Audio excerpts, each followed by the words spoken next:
I ordered you to accompany her in death. I didn't kill the Wang Fei. Please, Your Highness, believe me. You still dare to argue? Your maid Shaoli has already confessed. You hated me because the eldest sister stole the prince's heart. So, while the eldest sister was on the verge of giving birth, you wanted to make it one corpse, 2 lives. You said that as long as she died, you could become the Wang Fei. Uncle Luoji, you ungrateful wretch! The Wang Fei treated you so kindly. Not only did you kill her, but you even wanted to disfigure her. I could never do such a thing. I'll kill you. I'll kill you to avenge the general. The hairpin pierced his arm, blood instantly staining his garments, only to be washed away by the rain in an instant. You strike just like that. Very well. This prince shall. Grant your wish. Shen, drag her out, and let the lowliest, crudest slaves in the manor give her a proper welcome. A burly guard approached through the pouring rain, his rough hands seizing her shoulders, her loose garments stripped away. Terrified, she scrambled on hands and knees to Yun Jinfan's feet. Xiaoli. Master, Xiaoli's alive. Believe me. Please, believe me. The hatred in Yunfeng's eyes blazed up, as if to burn her to ashes. Auntie, what are you standing there for? The courtyard outside was already crowded with the manor servants, each one gnashing their teeth in hatred toward her. Oh, she is worse than a beast. The Wang Fei was so kind to her. How could she bring herself to do it? Such a thing. A wretched worm skulking under the eaves, courting death by betraying her lord's grace, and turning to harm her benefactor. Just thinking of the Wang Fei drives one mad with grief. That usual pitiful act she puts on. The Wang Fei was completely fooled by her. This wretch deserves 10,000 deaths and more. Hearing these words seething with bone-deep hatred, Lu Jingshu wailed in desperate defense. I really didn't do it. Please believe me. I would never harm the Wang Fei.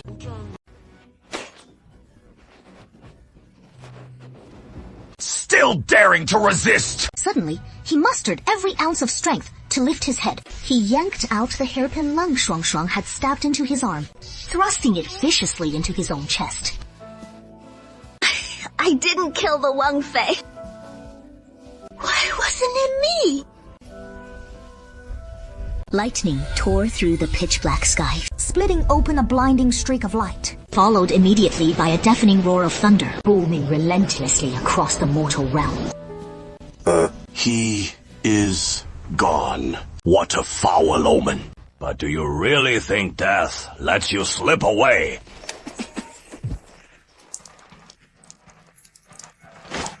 The coachman's body went rigid all at once, blood spurting wildly from the wounds. Agony, like enduring Lingqi death by 1,000 cuts. As the head of the Tianzhan Bureau, He had personally overseen the development of the Bureau's blue blood medical system. how could this be? The blue blood shield is the Tianzhan Bureau's standard combat shield, loaded with the blue blood pulse battlefield protection system integrated with his proprietary medical tech. The blue blood heart strike truly packs ship-shattering power.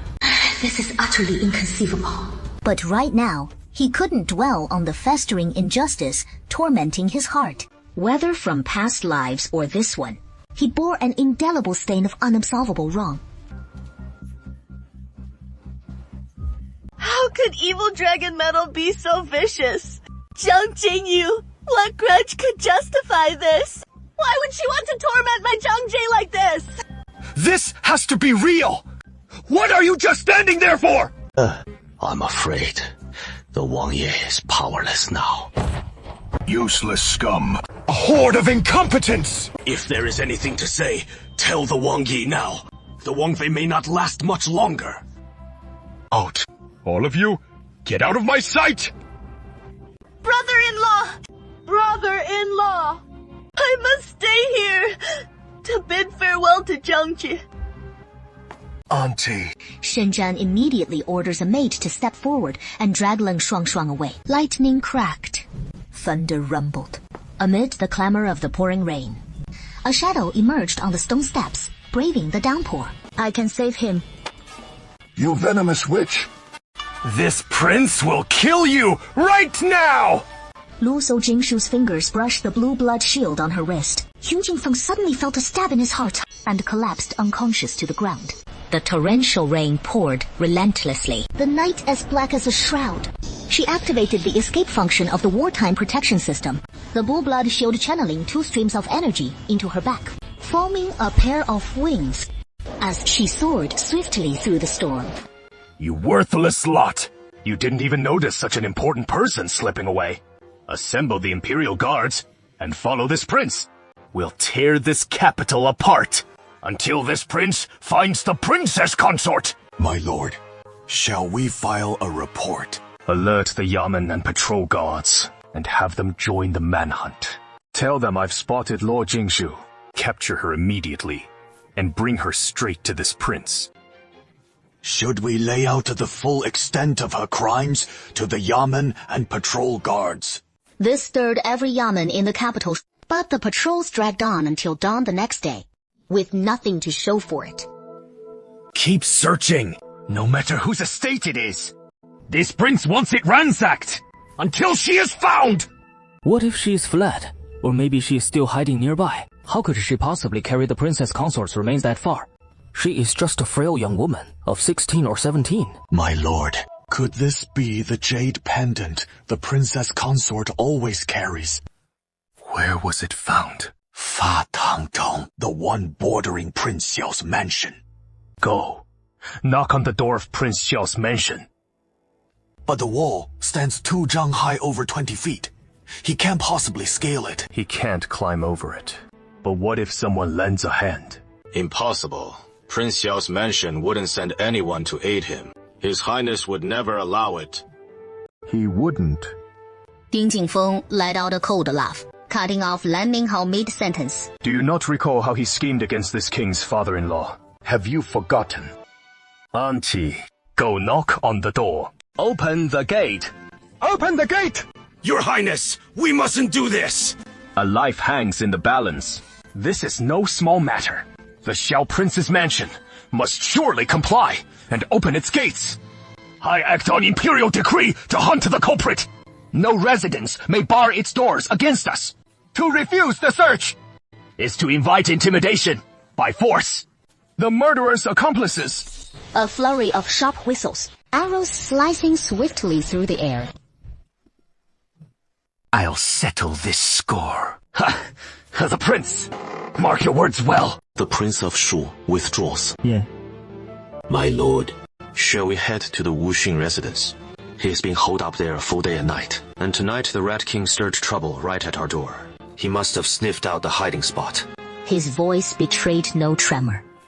Utterly even, serene as still water. Since he slipped in undetected, he can surely slip away just as easily.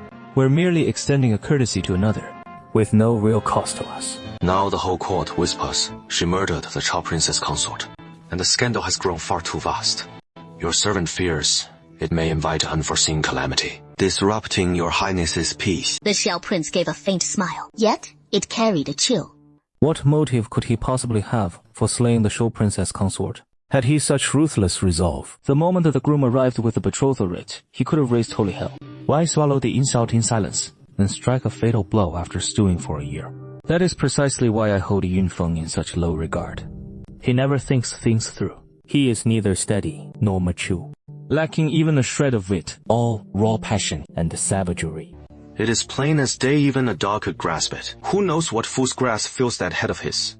It is a pity the Emperor favors her so. He didn't even reprimand her for breaking off such a major engagement back then. He even considered naming her the Crown Prince's mother.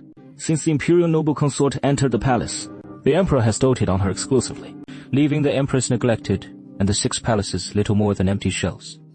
Truth be told, he loves her deeply, wanting to name the imperial noble consort's son, Yun Jingfeng, as Crown Prince. It is only human nature. I'm rather curious. How did Lord Jinshu manage to bring Princess Chu into our Prince Xiao's mansion, without alerting a soul among us, and without so much as stirring the wolf pack? My lord, doesn't it strike you as peculiar? A sinister smirk twisted Lord Xiao's lips, yet he held his tongue. After a long silence, he finally spoke, measured and slow. 端记 Take some food to the martial pavilion, leave it just outside the door, and call out to those within. That is all. If he wishes to meet us, he'll emerge in due course. He claims he is not ready to face us yet. Once his errand is done, he'll take his leave. We'll simply pretend he was never here. Wuheng District. The porridge is left outside. Help yourself if you're hungry. With those words, the voice from beyond faded along with retreating footsteps, stirring memories of His Highness, Lord Xiao. Lord Xiao Yun Shaoyuan is the reigning emperor's own brother, born to the Empress Dowager in her 40s. You must recover. Don't you long to see your son? Princess Chu's breaths came faint and ragged still. Once a radiant lady of noble lineage, now marred into a grotesque shadow of herself. Will Lin Jingfang still cherish her as before? Who is the true culprit? Why inflict such merciless torment? Prince Shu's mansion. Brother-in-law, any trace of Sister Zhang yet? No. Where has that wretched Uncle Jian dragged eldest sister's remains? Hasn't he ravaged eldest sister enough already, that he must defile her corpse too? His malice knows no bounds. Shen Shen has sent men to northern Zhou to unearth the law. Qibei's grave at my command. My lord, General Luo was your revered mentor, after all. Let alone that I owe him no debt. Just taking him as a master led to defeat. A defeated general, a criminal minister of the court.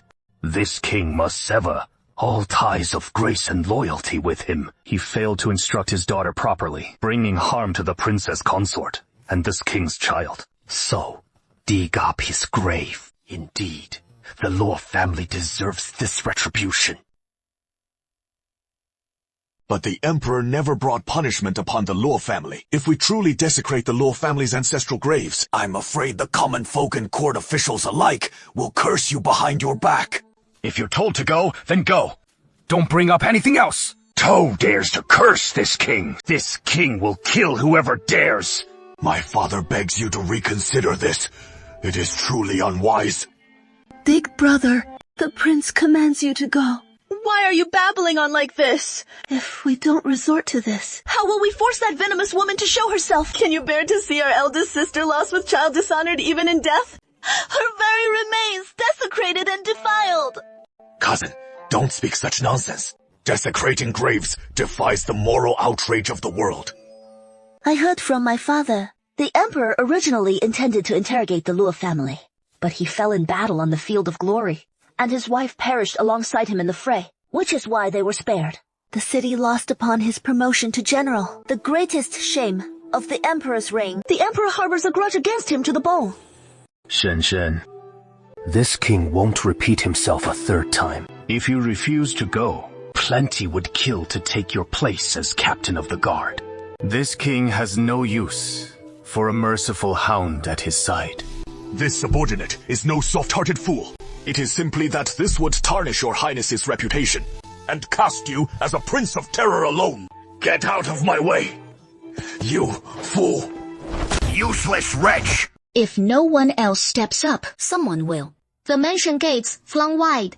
Over a dozen black banners charge forth in fury. The very next morning at dawn. You suspect the killer hides within Prince Xiao's mansion, and that is understandable. But your royal uncle has no hand in this affair. Your sister conveyed my decree. Have him open the door, so you can go in and see for yourself. If I don't let you witness it firsthand, you'll never let it rest. Imperial Father, last night I knocked on the door, claiming it was by imperial decree for a search, but the men of Prince Xiao's mansion actually shot arrows to fend us off. Your Majesty, if you do not dispatch the imperial guard to accompany me there, I'm afraid he still won't open the door.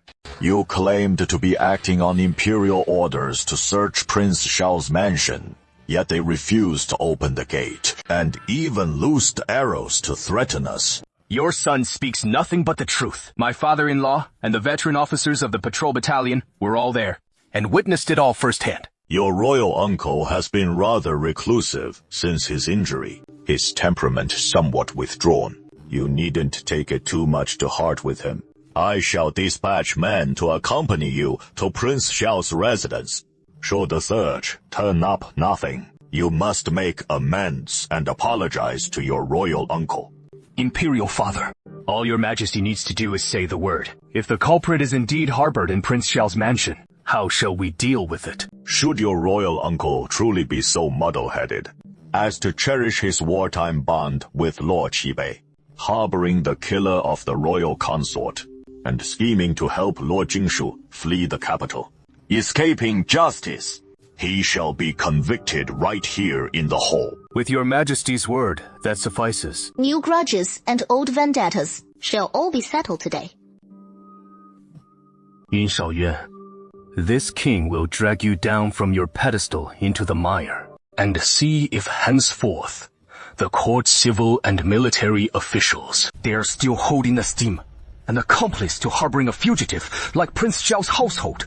Thank you. If I may make one more presumptuous request, could you fetch me a garment? It is quite cold here. She waited as he returned with a garment. A fine lady of the household, make do with this. Thank you. Should the chance arise, I shall repay master for this gift of clothing. Can you even protect yourself? We'll see. Prince Shu has sent men to desecrate your father's tomb. Huafen?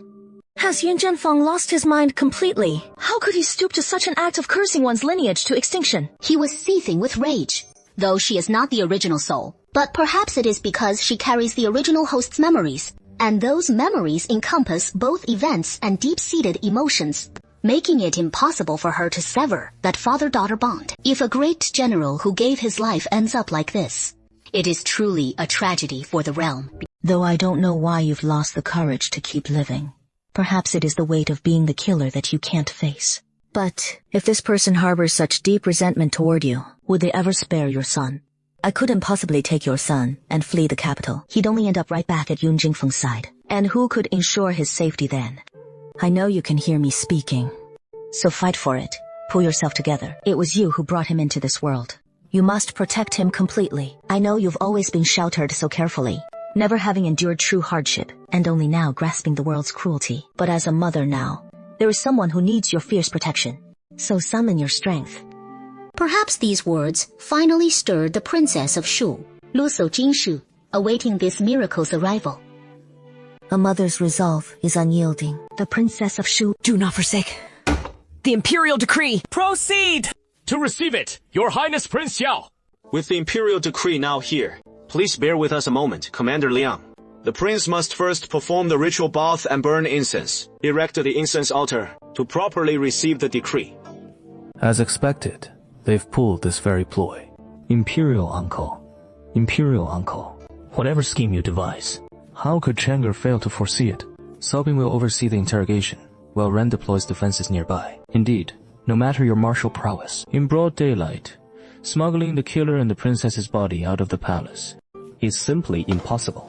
Within Prince Xiao's residence, Prince Yun Jingfeng has arrived with provisions and the capital guard troops, likely intent on a search, and bearing an authentic imperial decree no less. We have no choice but to open the gates. But what of the men from Wuheng district? He swings open the central gate, receive the imperial decree. But once they search the mansion, Lord Wuheng's side won't be able to keep it hidden. And they've gone out, while Beizhou hasn't returned yet. The mansion holds only my subordinates and you. I'm afraid we can't conceal it. No need to hide it. Just let them search. If they find him, safeguard his life. Don't let Prince Xiao take him away. As for Prince Xiao, what do you intend to do to this king? No need for you to interfere. Today, this king will utterly eliminate any chance of him being named heir. Your Highness, what do you intend to do? Ling Shaoyuan gave a gentle faint smile. His pitch-black pupils, utterly devoid of luster, concealing the keen edge that ought to have been there. I just so happened to forget my medicine today. Lan Ji stared at his lord in stunned disbelief. He forgot to take his medicine today. Didn't I bring it to him? But he never takes it anyway. If they find it, the Emperor will hold us accountable. Would a mere punishment really please the Emperor? Then, let him punish me. After all, I always find ways to irk him. Might as well not spare him this once. My conscience simply wouldn't allow it. Ling Shaoyuan spoke with the utmost nonchalance, walking slowly forward, as if he could truly take in the path stretching before him.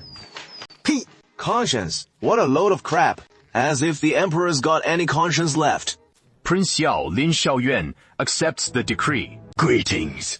Your Highness. Lord Shi, prefect of the capital, and General Gao of the patrol battalion had tears welling in their eyes, their voices already choked with sobs.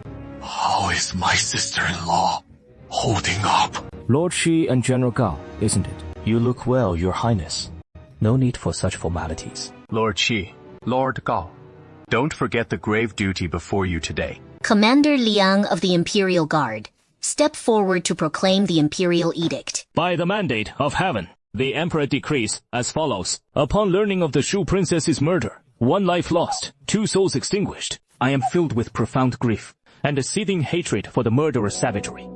I hereby appoint Commander Liang of the Imperial Guard and Prefect Shi Kang of the capital to oversee this case, and to scour the entire city in pursuit of the culprit, Lord Jinshu. You must bring the perpetrator to justice, uphold righteousness, and safeguard the dignity of the law.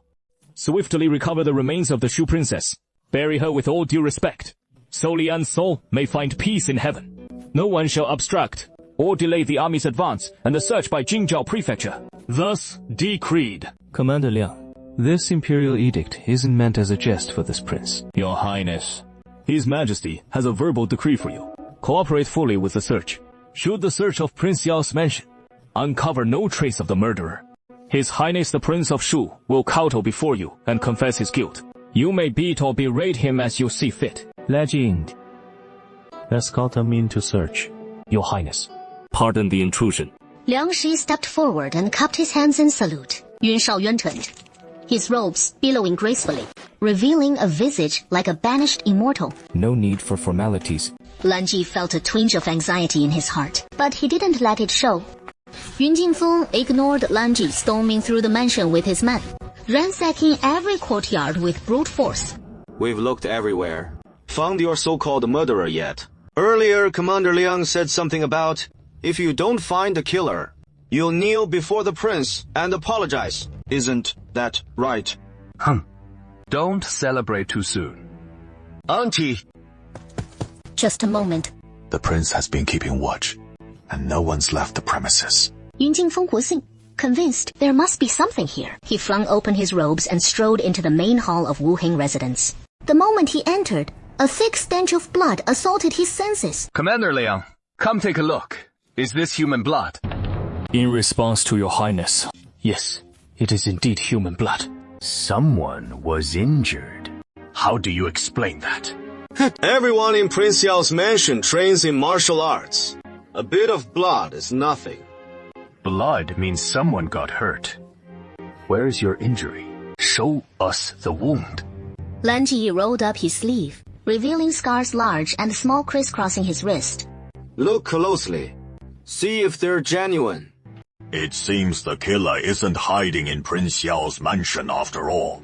Lord Shi, jumping to conclusions so soon.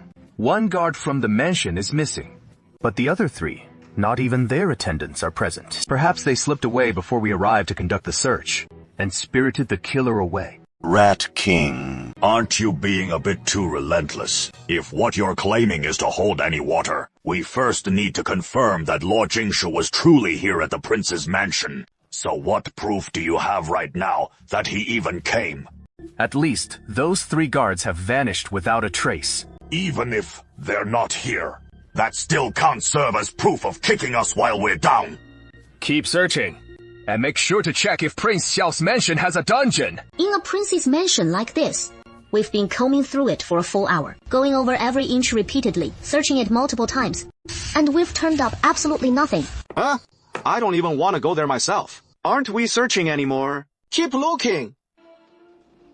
Since Lady Lord Jingshu isn't in Prince Xiao's mansion, of course this prince must keep searching for her whereabouts to recover the remains of my princess consort. No need to rush into kowtowing and apologizing. That won't delay the hunt for the murderer for long. Finding the princess consort's body is what matters most. This prince will come another day to formally apologize at your door. Commander, Liang, what exactly did His Majesty's verbal edict to our prince say? You must carry out this imperial decree. But does that mean His Majesty's oral edict must be followed too? Your Highness, by His Majesty's decree, if no murderer is found in Prince Xiao's mansion, you must personally kowtow to His Highness Prince Xiao and admit your error, to atone for the disturbance and the offense of biting.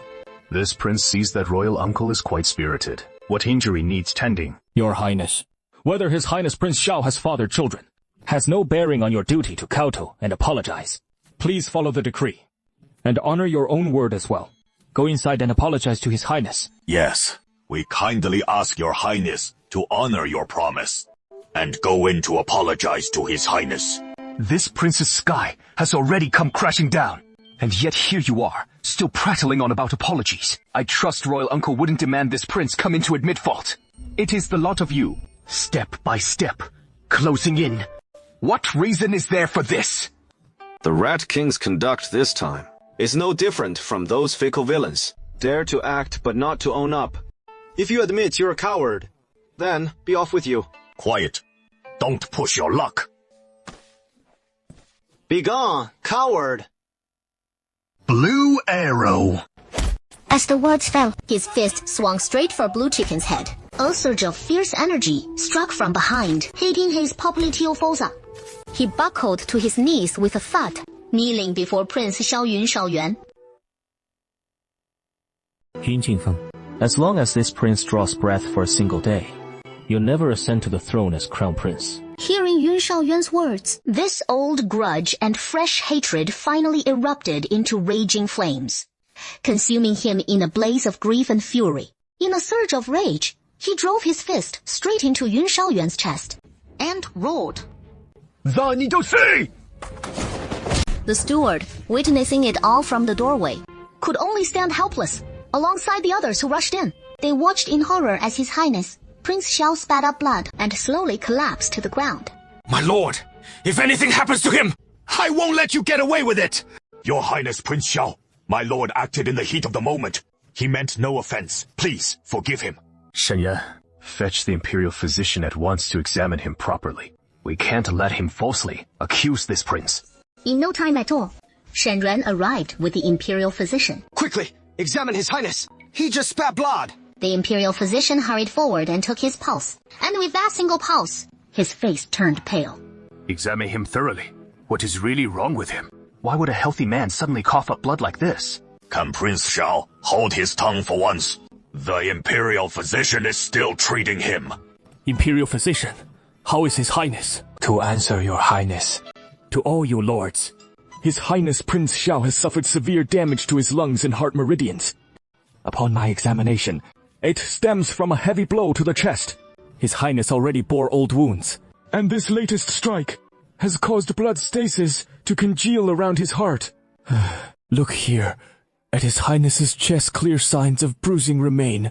Yun Jingfeng's face drained of color. Impossible! How could that be? It was just one punch. At worst, a bit of pain. How could it be this severe? Dr. Shen, will His Highness be all right? Hurry and give him the medicine! Apply the acupuncture! The imperial physician immediately applied the needles. Yet, it had absolutely no effect. You're lying. There was never an injury this grave. Hey, Prince Regent, His Highness's injuries are indeed very severe. We'll need to summon the medical examiner right away. Impossible. No way. This prince merely struck him with a single punch. What kind of blow was that from the Prince Regent? Yun Jingfeng slowly backed away, a wave of panic rising in his heart. Yun Shaoyuan deserves to die, but not by his hand. If he dies now, I'll truly have no shot at the crown prince position. Someone from the Rat King's mansion bursts in hurriedly. Prince Regent! Prince Regent! Lord King says she is holed up in the patrol district where she used to live. Someone just passed by and spotted figures inside the patrol bureau. So they pushed the door open for a look. It turned out to be her. The princess consort is there too. Lord says, you wretched woman, this prince will carve you into 1,000 pieces. Who put you up to this, framing me? The one who instructed Xiao LV to frame him. That must be the real culprit. Speak now, or the next slash severs your throat. Please, miss, spare this servant tomorrow. This servant knows her mistake. Who was it? Don't make me ask a third time. It was Lady Longear, the princess consort's sister. She gave me 2 taels of silver to have this servant frame you.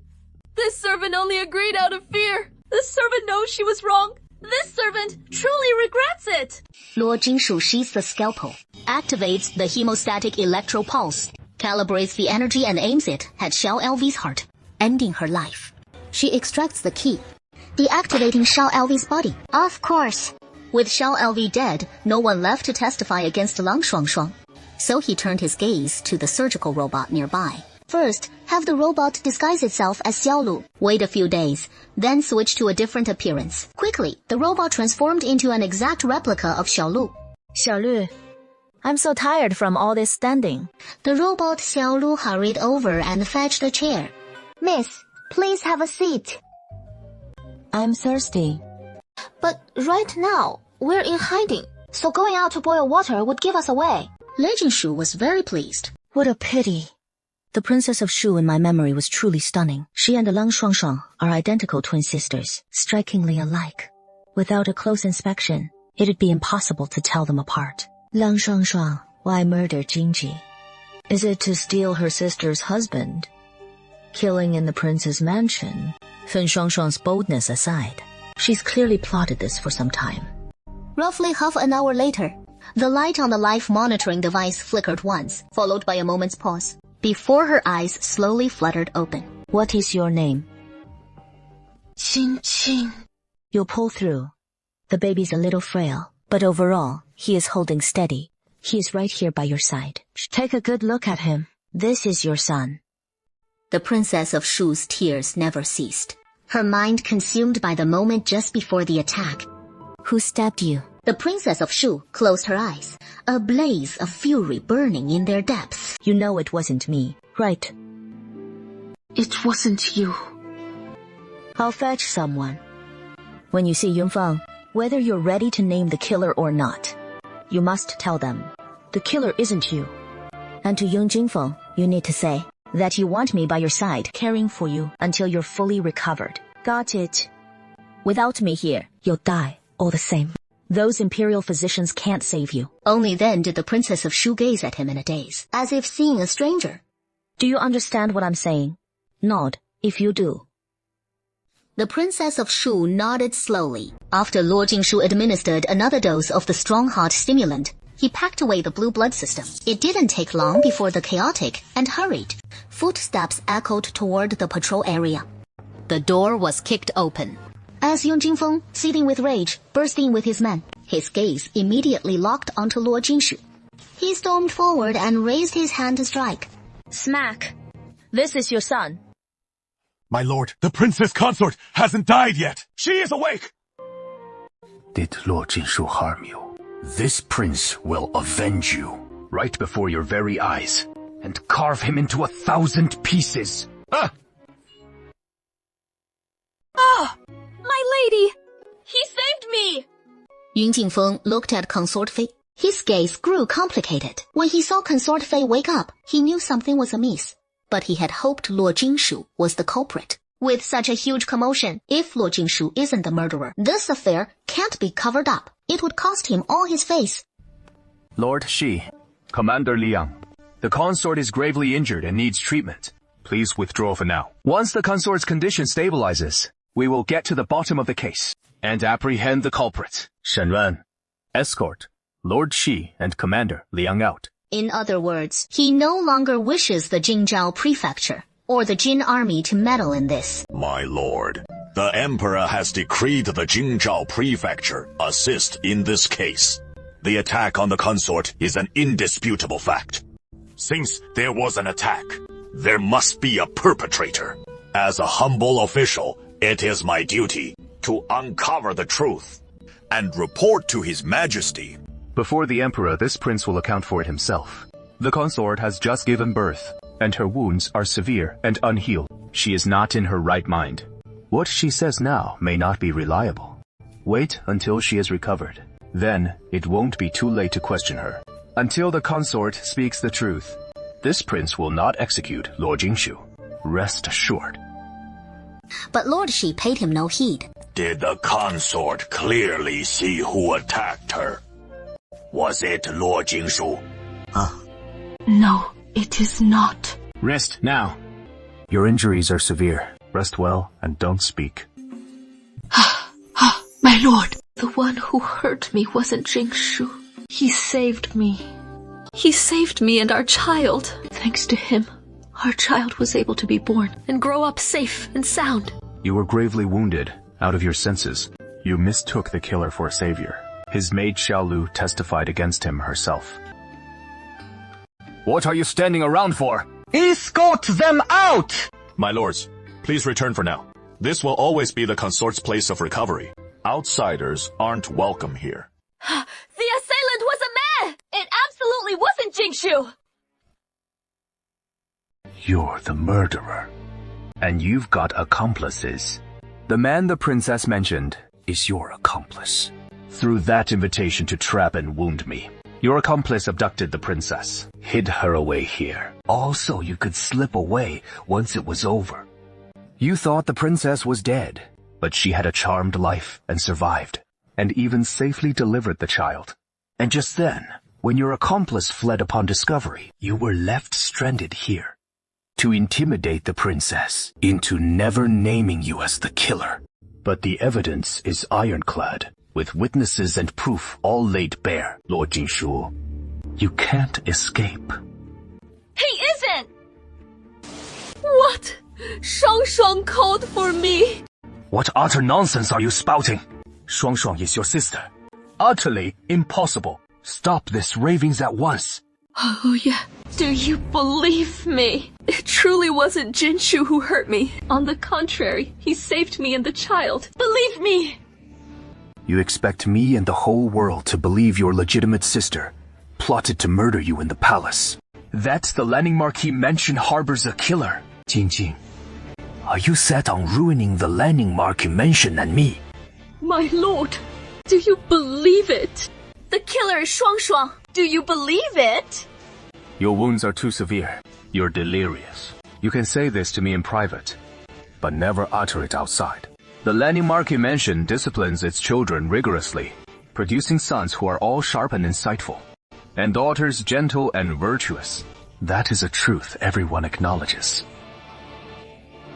It was I who spoke nonsense. Of course, the killer isn't Shuang. I won't spout nonsense anymore, as long as you, my lord, will admit it. The killer is a man. One who once bore a grudge against you, my lord. He infiltrated the prince's mansion, seeking vengeance against you, but he couldn't find you. Instead, he came upon me, alone and vulnerable. From this day forward, you'll stay in the moonlit pavilion and heal properly. This prince will summon healers for you. They'll mend every scar on your face, so you can shine with that radiant beauty of old once more. As for Lord Jingshu, he colluded with outsiders. That person being exactly as the princess consort described. Someone who'd harbored a grudge against me from the start, and sought to infiltrate for revenge. Lord Jingshu then colluded with him from inside and out, severely wounding you. That is the key. His maid Xiaolu can testify to it. Shenren, lock Lord Jingshu in the palace's secret dungeon. This king doesn't care what methods you use. Make him confess to colluding with outsiders to murder the princess consort, then deliver that confession straight to the Jingzhou prefecture. The gates swing open. Lu Jingshu doesn't resist.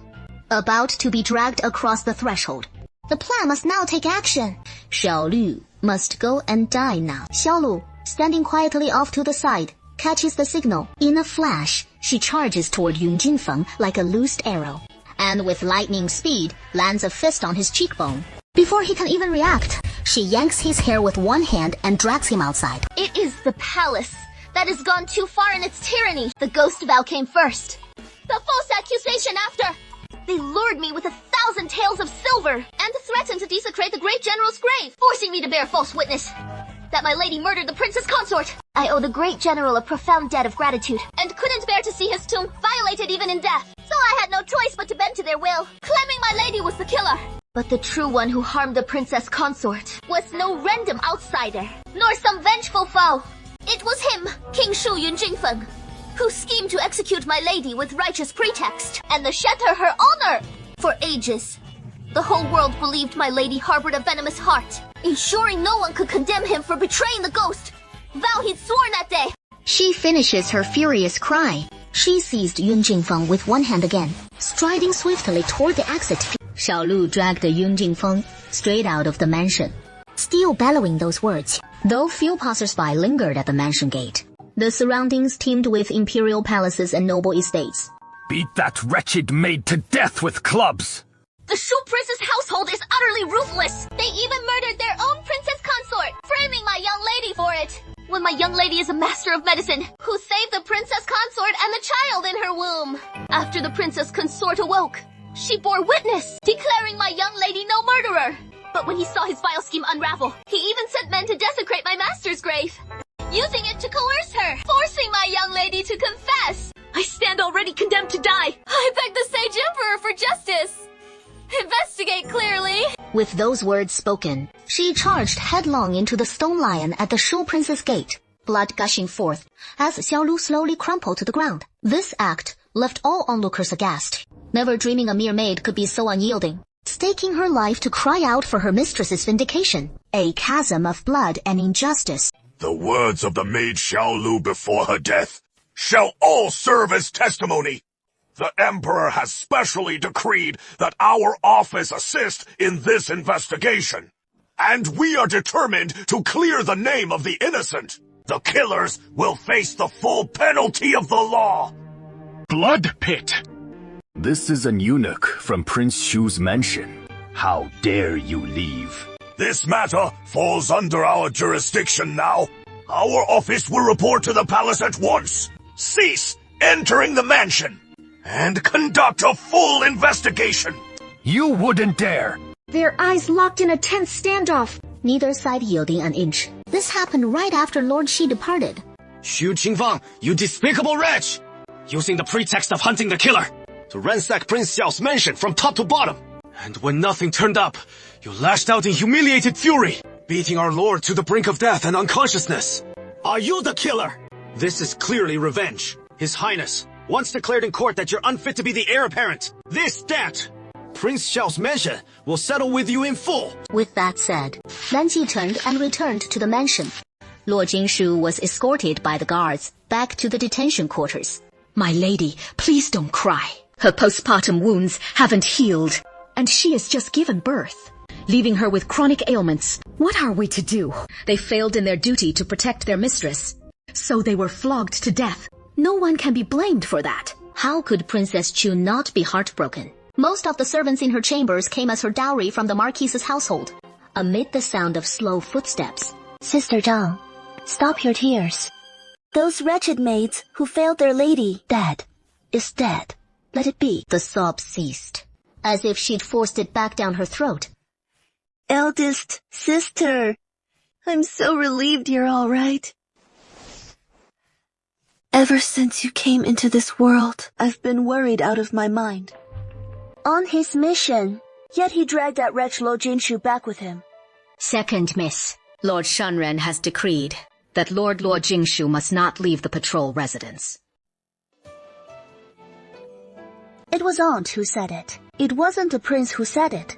I'm bringing that wretch here to make him confess his crime of violence, right in front of my sister, and beg her forgiveness. But right now, we're not even sure he is the one who did it. If he is not the culprit, then who is? Tenxue, just go. No one can stand in your way. The landing Marquis mansion demands an accounting. Tanshi turned and hurried out. What on earth are you trying to do? What has got you so worked up, sister? After all, I'm the child's aunt. I can't dote on her enough as it is, but I'd never harm a hair on her head. I'm bringing Lo Jinshu here too. Of course, it is all to avenge you. You ought to be grateful to me. The one who did the deed. It is not Lu Fu, Jingshu. It is you. Me.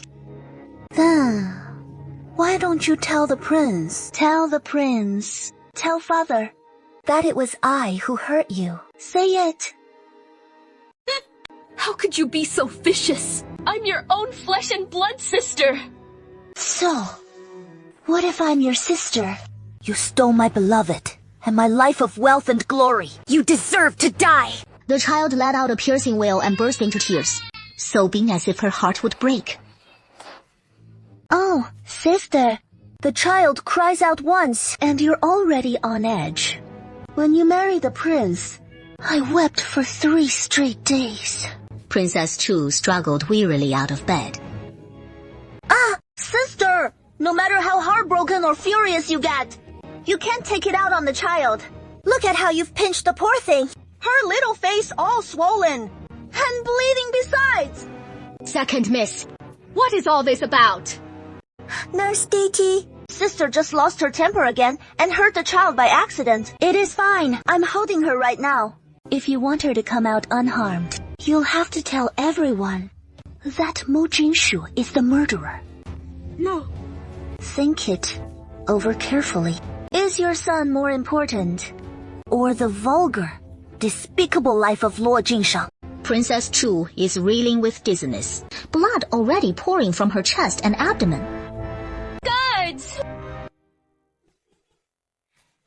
Sister, you haven't looked in the mirror yet, have you? Take a look. Guess if the prince will still want you after this.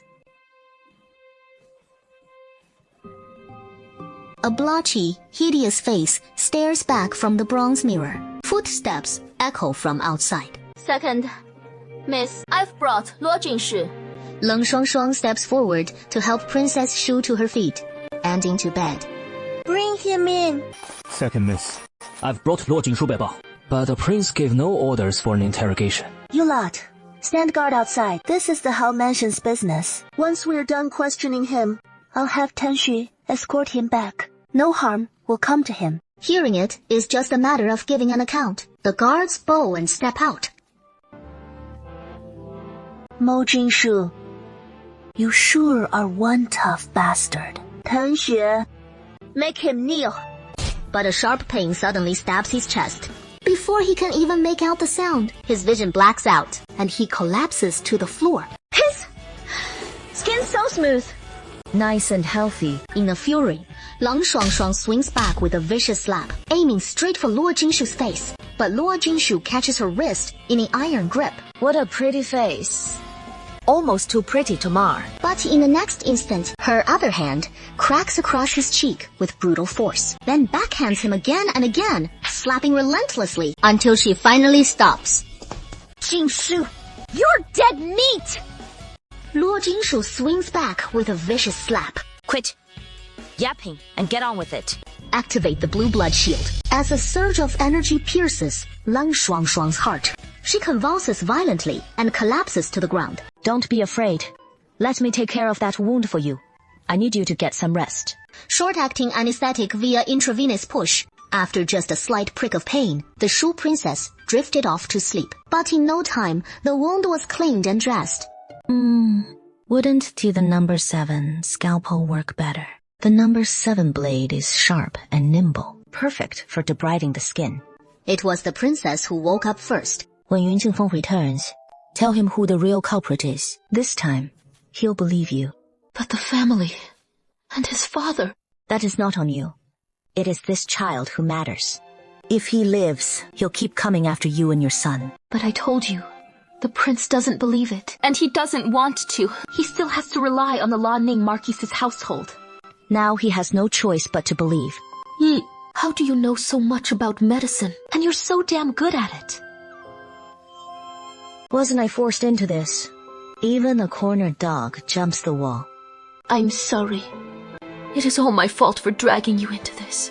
Actually, since you're sorry, can I pinch you real quick?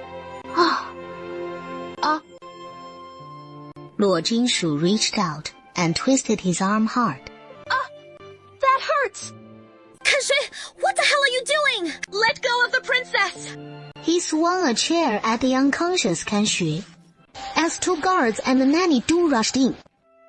She suddenly attacked the princess, and the second miss. I smashed her with a chair to save the princess.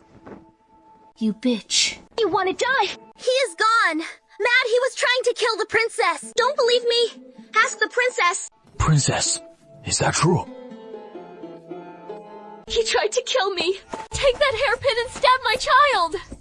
The 2 guards immediately stepped forward and seized Tanshui. He immediately fought back against the guards, knocking them to the ground in just a few moves. Tanshui bounded around to grab her. Luo Jinshu grabbed the cup and smashed it toward his head, secretly activating the electric pulse to remotely stun him. What audacity! Daring to assassinate the princess in the prince's mansion.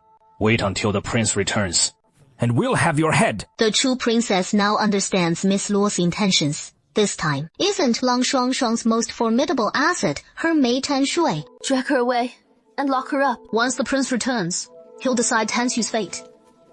After she is dragged out. Speak. You've saved me once more. Without you, my child might have perished at her hands.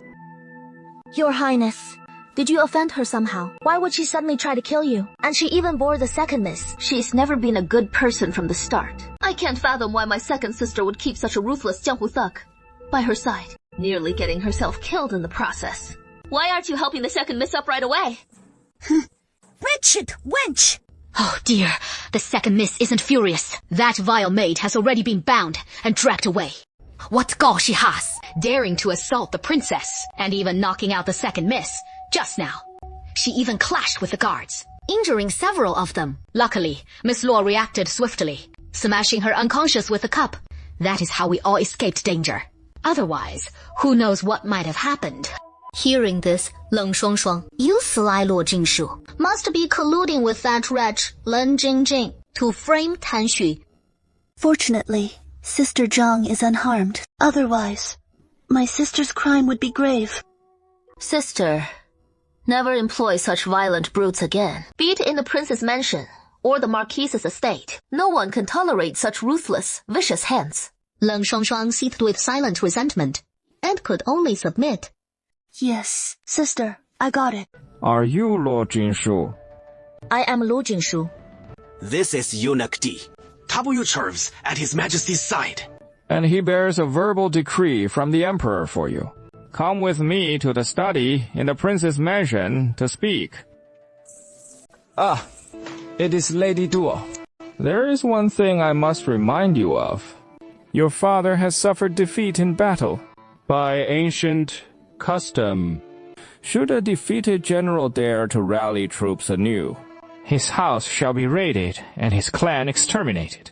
Yet, in his benevolence, the Emperor has spared you and your family his wrath. You must engrave His Majesty's grace deep in your heart.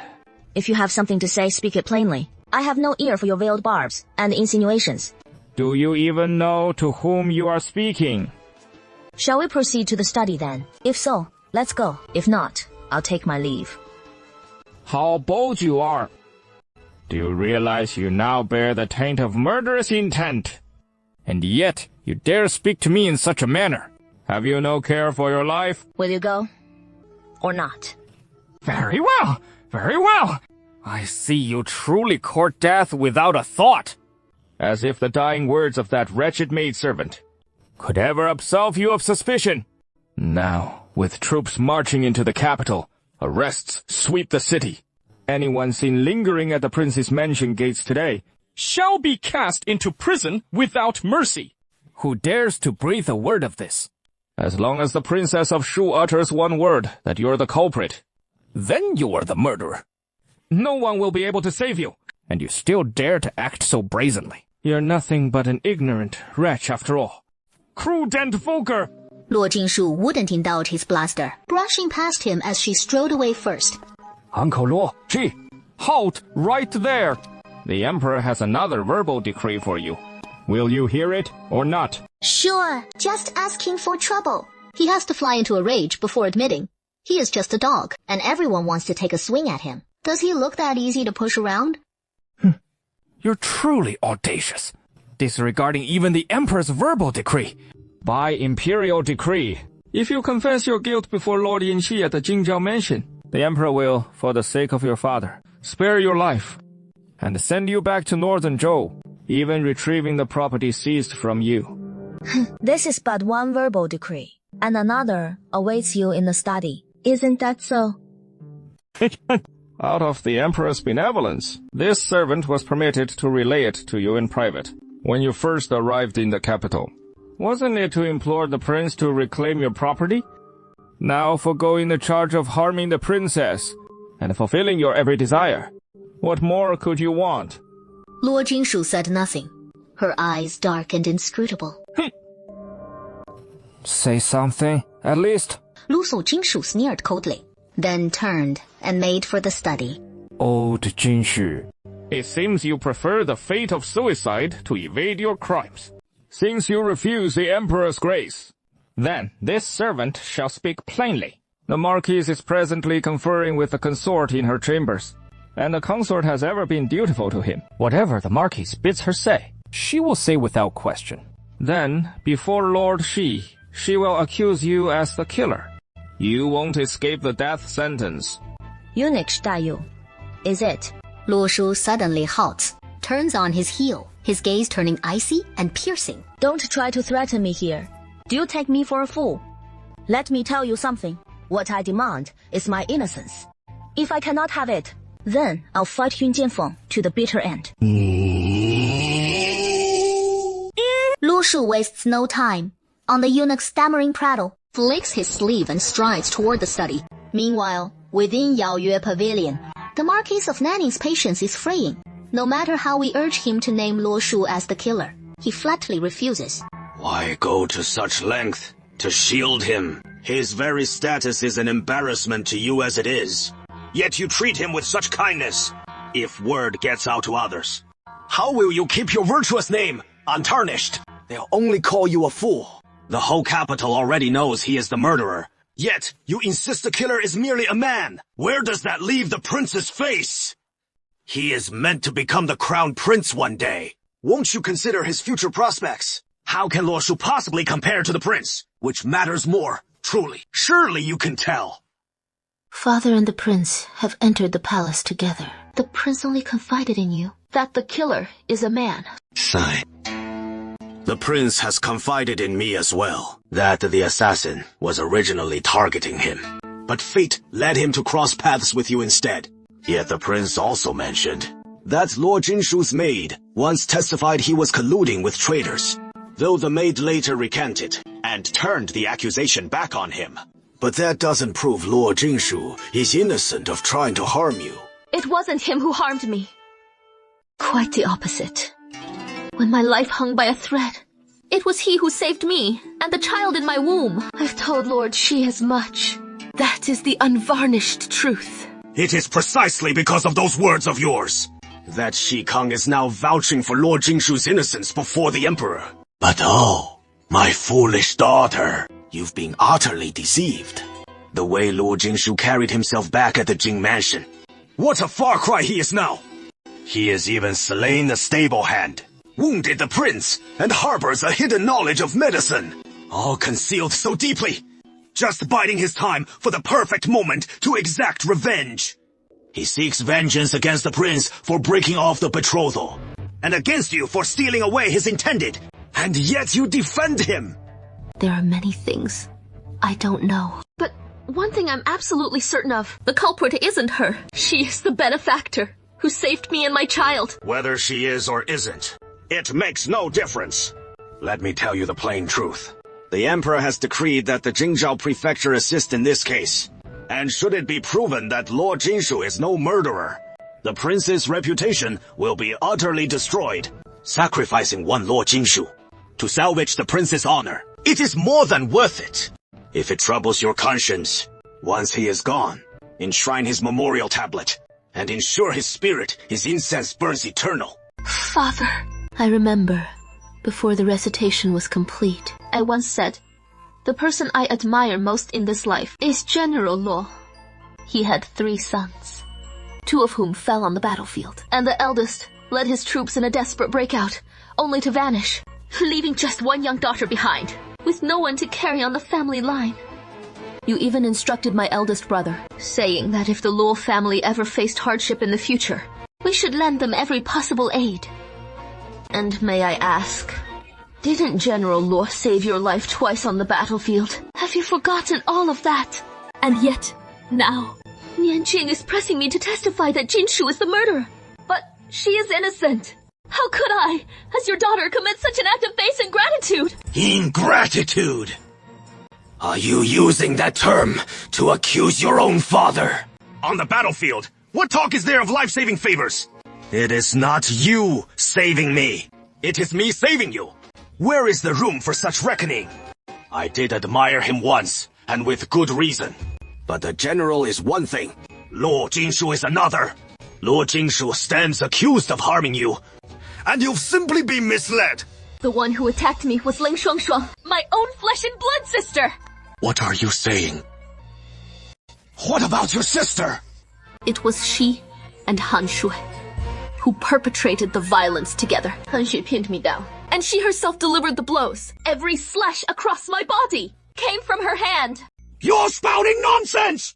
If you keep spouting nonsense, shut your lying mouth. For the sake of one outsider, you dare slander your own sister. What a venomous heart you have. I didn't slander her. The true consort burst into wrenching sobs. The searing grief and rage in her heart, the injustice and despair crashing over her like a relentless tide, drowning her utterly. She struck me down again, usurped my place. Oh, so she could marry the prince. Father, she is the truly vicious one. If you dare spout more nonsense, if you dare slander your sister again, I'll kill you myself. I'll pretend your mother never bore such an elbow-turning wretch. Let those words rot in your gut. And if you dare utter a single one more, I won't spare you. The Chu consort turned her head away, her tears refusing to stop. Only in that moment did the heartache slowly pierce through her haze, the agony making her tremble from head to toe. I only beg you, spare Jingshu. I won't reveal the true killer to the world. I only beg you, don't wrong Jingshu. The Grand General saved your life. Uncle Ji saved my father. I beg you. Wrong your own sister. And retribution will find you. Retribution will come. Since your pregnancy began, she has come to the prince's mansion time and again to keep you company, putting even her own marriage aside, sharing every fine thing she comes across with you. Even the South Sea pearls from Madam Duke of Qi, saving them all for you. She said, they're soothing pearls for your pregnancy, to calm your eyes and steady your spirit. And now, for one outsider, you slander your own sister. You've disappointed your father far too deeply. You've disappointed me so utterly as your father. Father, let Jinshu go. My daughter won't say a word. Did you say this to Lord Jingshu? No, he doesn't know. I never told him. I only told the prince and you, in your study about the Marquis and the princess's condition. He is in pretty bad shape. He doesn't even recognize me anymore. Lord Xi, no need to question him now. I just hope the princess recovers soon. Well, since the princess can't be questioned, we'll proceed according to His Majesty's decree. Eunuch Dudong, please relay His Majesty's words to Lord Jingshu. Lord Jingshu. When the princess of Shu first awoke, the governor of Jingzhou, Lord Shi, and the Imperial Guard commander arrived, and heard her say you weren't the killer, but her lifesaver. Yet your maidservant's testimony accuses you of plotting against the princess first. And now, with her injuries so severe, she can't be questioned. We can't verify if she was delirious when she said it, so you'll have to prove your own innocence. How am I supposed to do that? Didn't the princess say you treated her before? Now His Highness Prince Yao was startled during the search, triggering his old ailment, leaving him gravely injured and unconscious. Prince Yao always held your father in high regard. Now you're to go treat his wounds. If you fail to cure him, they probably won't hold it against you too much considering your father's legacy. But if you succeed, it'll show the two houses are truly destined. His Majesty will grant you a marriage, making you Prince Yao's consort. And since this all stemmed from the search, the Prince of Shu's household is sending you to heal him, to save Prince Yao's life. It counts as making amends with merit. What do you make of it? As you decree. The book in the well. If you fail to heal the imperial uncle, it means you cannot prove your innocence. Then, you remain the murderer of the princess consort. This prince will not spare you. The prince's devotion to his wife moves me deeply. I am truly touched. Then let us curse them together. May the murderer of the princess consort and all who shielded him suffer death by 1,000 cuts. Come on, let's curse them together. Repeat after me. The murderer of the princess consort and those who harbored him shall lose all their wealth and glory, meet death by 1,000 cuts, be decapitated, and see their families torn asunder. Say it. 谢康, take him to Prince Xiao's mansion. Come here, you. My father watches from the heavens and regrets sparing you twice from the enemy's blade that day. In Prince Xiao's mansion, the superintendent of the Imperial Medical Bureau, with 2 court physicians, is applying acupuncture to the dying man. From the pulse reading, his life hangs by a thread, the lamp running dry of oil. Superintendent Xu, we've been needling him for quite some time now, yet the prince still hasn't awakened. The prince's wounds are grave, and he cannot swallow the herbal decoction. The situation is dire, hardly promising. Should anything befall my prince, I shall die dragging the Red King down with me, to avenge him! Lord Xu, how is the prince's condition? The prince's condition is dire. His pulse is thready and feeble. He has vomited blood repeatedly, can't even swallow his medicine. And even the acupuncture for dampness had no effect. In that case, you're all at your wits' end.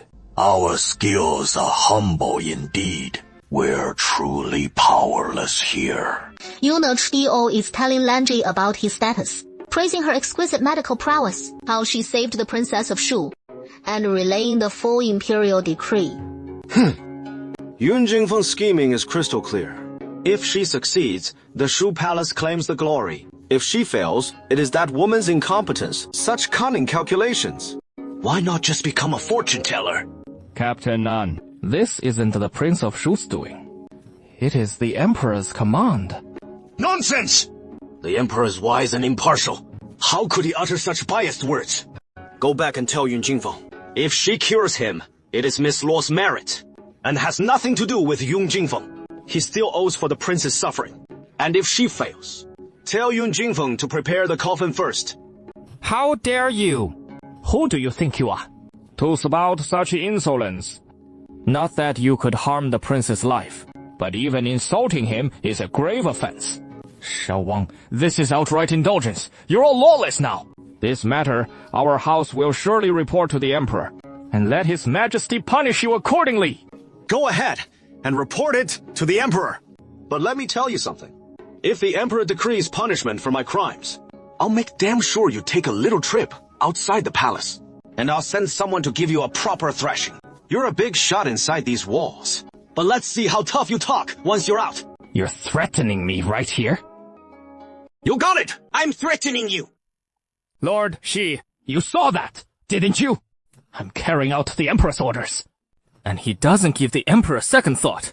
All this official knows is that my duty is to escort Lord Jingshu here to treat the prince's wounds. I can't fathom why you're beating around the bush like this, eunuch. With that said, he turned away and ignored him entirely. Miss, if you're versed in the healing arts, please feel his pulse and see if it aligns with our own diagnosis. As for which medicines to prescribe or how to wield the needles, we ask that you consult with us first, and under no circumstances use drugs or needles without our say-so.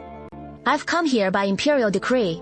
If I fail to cure him, my head rolls. That is why, during the treatment, none of you will be allowed in the room. The method is unconventional. There could be mishaps with the needles that delay the healing. You treating him alone? How could we possibly allow that? We have to know exactly what medicines you've administered. The male guard. I'll handle the treatment alone. Your Highness, can you make that decision? Since you've arrived by imperial decree, whatever you command, I'll see it done. Otherwise, folks will accuse me of scorning the sovereign, and someone will file a memorial against me, when I've only got the one head. To lose how many times can they lop it off? How could that be? Isn't he badly injured and comatose? Vital index at 80%. No way he is truly unconscious. He is faking it. Oh, Miss Law, what is your diagnosis? Xu Yuanpan's anxious voice drifts in from outside again. Hey, if you don't know what you're doing, don't just treat him blindly. This isn't some trivial matter, it is a man's life. Blue Guard, escort them downstairs for some tea first. Unit 2 is shouting loudly, claiming he is here by imperial decree, demanding to hear Luo Jingshu's diagnosis. Fan Shaowei, doesn't Prince Xiao's manor have ways to handle yapping stray dogs? Beak, clear the area. I don't want to hear his voice again. He says, you're too bold. Eunuch Shidu's furious outburst cuts off abruptly. Your Highness, I've examined your injuries. Let me outline the situation and treatment options for you. You can decide once you've heard them whether to wake up. We can discuss it together. Prince Xiao's face remains impassive, unchanged in the slightest, as if he hasn't heard a word. Luo Jingshu straightens the clothes at his chest, covering his firm skin.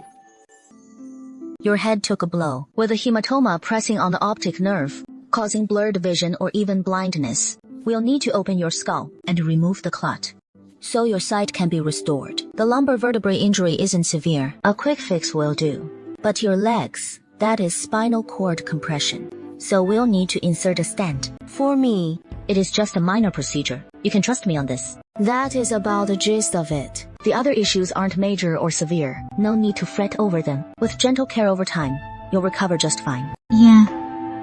Shall we have you open your eyes and rouse a bit? Yung Shaoyuan, Prince Xiao, was a storm of tangled emotions in that moment. Whether he opened his eyes or kept them shut, IT truly made little difference to him. It was all endless darkness either way. But couldn't she spare him a shred of dignity? She could step out first, then slip back in after a moment, feigning ignorance of his pretended swoon, so no one would feel the awkward sting. Should I step out first? Then I'll head out briefly and return shortly. Cough. Luo Jingshu's gaze locked utterly on his striking face and sculpted chest, a vision so exquisite it seemed crafted beyond mortal bounds. Handsome, isn't he? His thin lips parted ever so slightly, whispering just 3 words. I'm mulling over the treatment. Yeah, handsome. Of course, the 5th prince is handsome. Devastatingly so. You mean this king's sight can be restored? Is that truly possible? It is not a grave concern, but I must examine your eyes first, if you'll allow it. How exactly? To inspect for any other irregularities within. Blindness arises from myriad causes, and your head injury is but one suspect. Yet others might lurk unseen. I must rule them all out, to craft a treatment utterly without flaw. His throat quivered faintly, releasing a deep resonant hum. How does it feel? Can it be cured? Yes. As long as the prince trusts me. Miss, your medical skills may have advanced, but this prince has his own physician. Your Highness, the lady has taken great pains to treat you.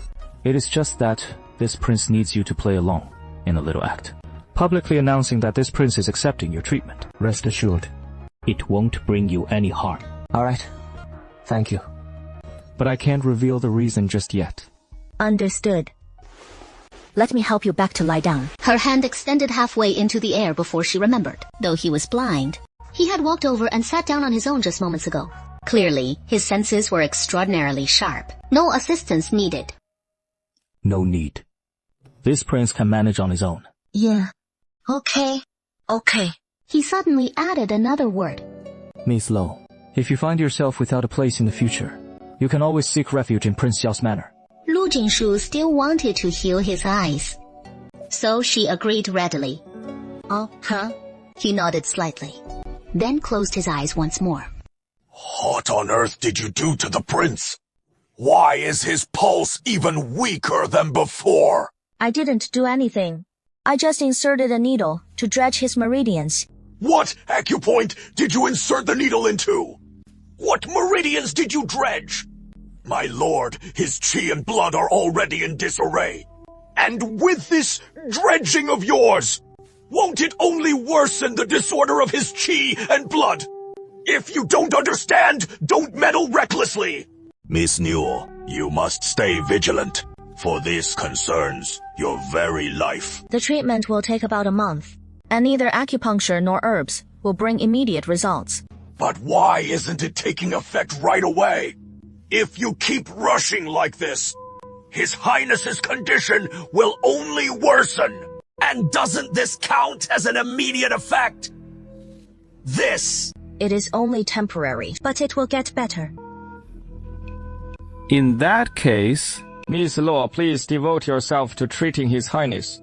Just as Lord Shi has said, this ties directly to your own life. So you must give it your all. I shall reside in the prince's manor for the time being. Very well. I've seen to His Highness that Lord Jinshu has already been examined. How did it go? He went in alone for the examination, and it lasted about the time it takes for an incense stick to burn. Then he lost control of his bowels. But when court physician Shu went in to check afterward, following that loss of control, Prince Xiao's condition had deteriorated even further. Court physician? Shu was on the verge of cursing in frustration. In that light, Uncle Wang is beyond saving. This servant quietly asked the imperial physician as well, and he said there is nothing to be done. The wounds are far too severe. Of course, this has nothing to do with His Highness. It was his constitution that was already ruined from the start. He was like a bow at the end of its string. Even without His Highness's blow, his days were numbered anyway. Eunuch, head back first and report to His Majesty. We must press forward with the troops and the search without delay, lest that vile wench's words spread any further. And as for the officials in the nearby estates, please have the eunuch help smooth things over on my behalf. Chen Qing, what that vile wench claimed was nothing but a dying slander against me. Rest assured, Your Highness. Leave it all to this one. Someone will come by this evening to tend to your needs and meals. So don't wander off anywhere. There is a black wolf in the valley, though it is caged up for now. But every night, it is let out to roam for an hour. Okay, thank you. If you need anything, I'll send someone to fetch it. The wash basin and toiletries are in the bronze mirror case. I have the rest. I'll head back to the Shu Prince's mansion to retrieve them. Shall I accompany you? No need. It is just a few li away. You know, distance isn't the issue. That mad dog Yun Jingfeng sees you as her mortal enemy now, and you're just going back like this. Without any guard, aren't you afraid she'll beat you senseless? Not afraid. Back in the day, if you'd had even a shred of the spirit, you wouldn't have lived like a whipped dog in the Shu Prince's mansion. That is what His Highness said. And I think you're truly odd, hiding your talents and enduring all that suffering for nothing. Duo Jinshu returned to the Shu Prince's mansion. You shameless harlot! You killed my son! I'll make you pay with your life, you filthy whore! Unless you give me back my boy's life. Luo Jinshu gazed at her frenzied, unhinged rage, so eerily like the groom who tormented the original owner upon her crossing. They must be mother and son. What did your son do? You know full well his death was no injustice. You filthy harlot! Shut your mouth! He acted on the prince's command. You shameless little harlot! My lord, where is the fault in punishing you? If he committed no wrong, then the blame falls on Yun Jingfeng. And Yun Jingfeng deserves the same fate. Your son was loyal to the death, for the prince's sake, stepping in to die in his stead from this moment on. I fulfilled his unwavering loyalty. His death was honorable and fitting. How dare you accuse the prince? You wretched shrew! How audacious of you to curse the reigning prince! Luo Jinshu gripped his wrist tightly, itching to slap him hard across the face. But recalling his brazen impudence, she steadied herself and held back. What? Do you still dare to strike me? With all those guards outside, watching your every move. If you've got the guts, then hit me! If I want to hit you, I will. What is there to fear? With those words, Luo Jinshu turned on her heel and stormed away. Miss Law wishes to discuss the prince's condition with you. Miss Law, I know not the true depth of your medical skill, nor precisely how you saved Princess Shu. But Prince Xiao's injuries are most severe. His life could slip away at any moment. You arrive by imperial decree, as do we all. We share but a single aim, to preserve His Highness's life. We've just conferred on a course of treatment. Will you join us in following it? What treatment plan? Come on. Tell us. We've got a prescription here. Take a look first. I don't quite get this prescription. Just tell me straight, what effect does it have? Can't make it out. You can't even read a madman's ravings. How do you plan to treat the prince's wounds? Tell us what this prescription actually does. Miss, please, we're begging you to stand by during the treatment and use our prescription instead. It might not save the prince, but at least it'll prolong his life a bit. Life extension. How long would your prescription buy us? So, what method does Miss Law intend to use? What prescription are you using? Can we at least take a look? No, and I won't need you there during the procedure. How can we agree to that? We're not leaving. Is Lord Shu defying the imperial decree? This, we wouldn't dare. Good, as long as you don't. Yeah, escort them out. I'll take it from here. Luo Jingshu slips out the side door. She finds a secluded spot, retrieves the robot into the blue blood shield, swaps its skin now. Wait, a brand new bionic AI robot materializes. Pick a name for yourself.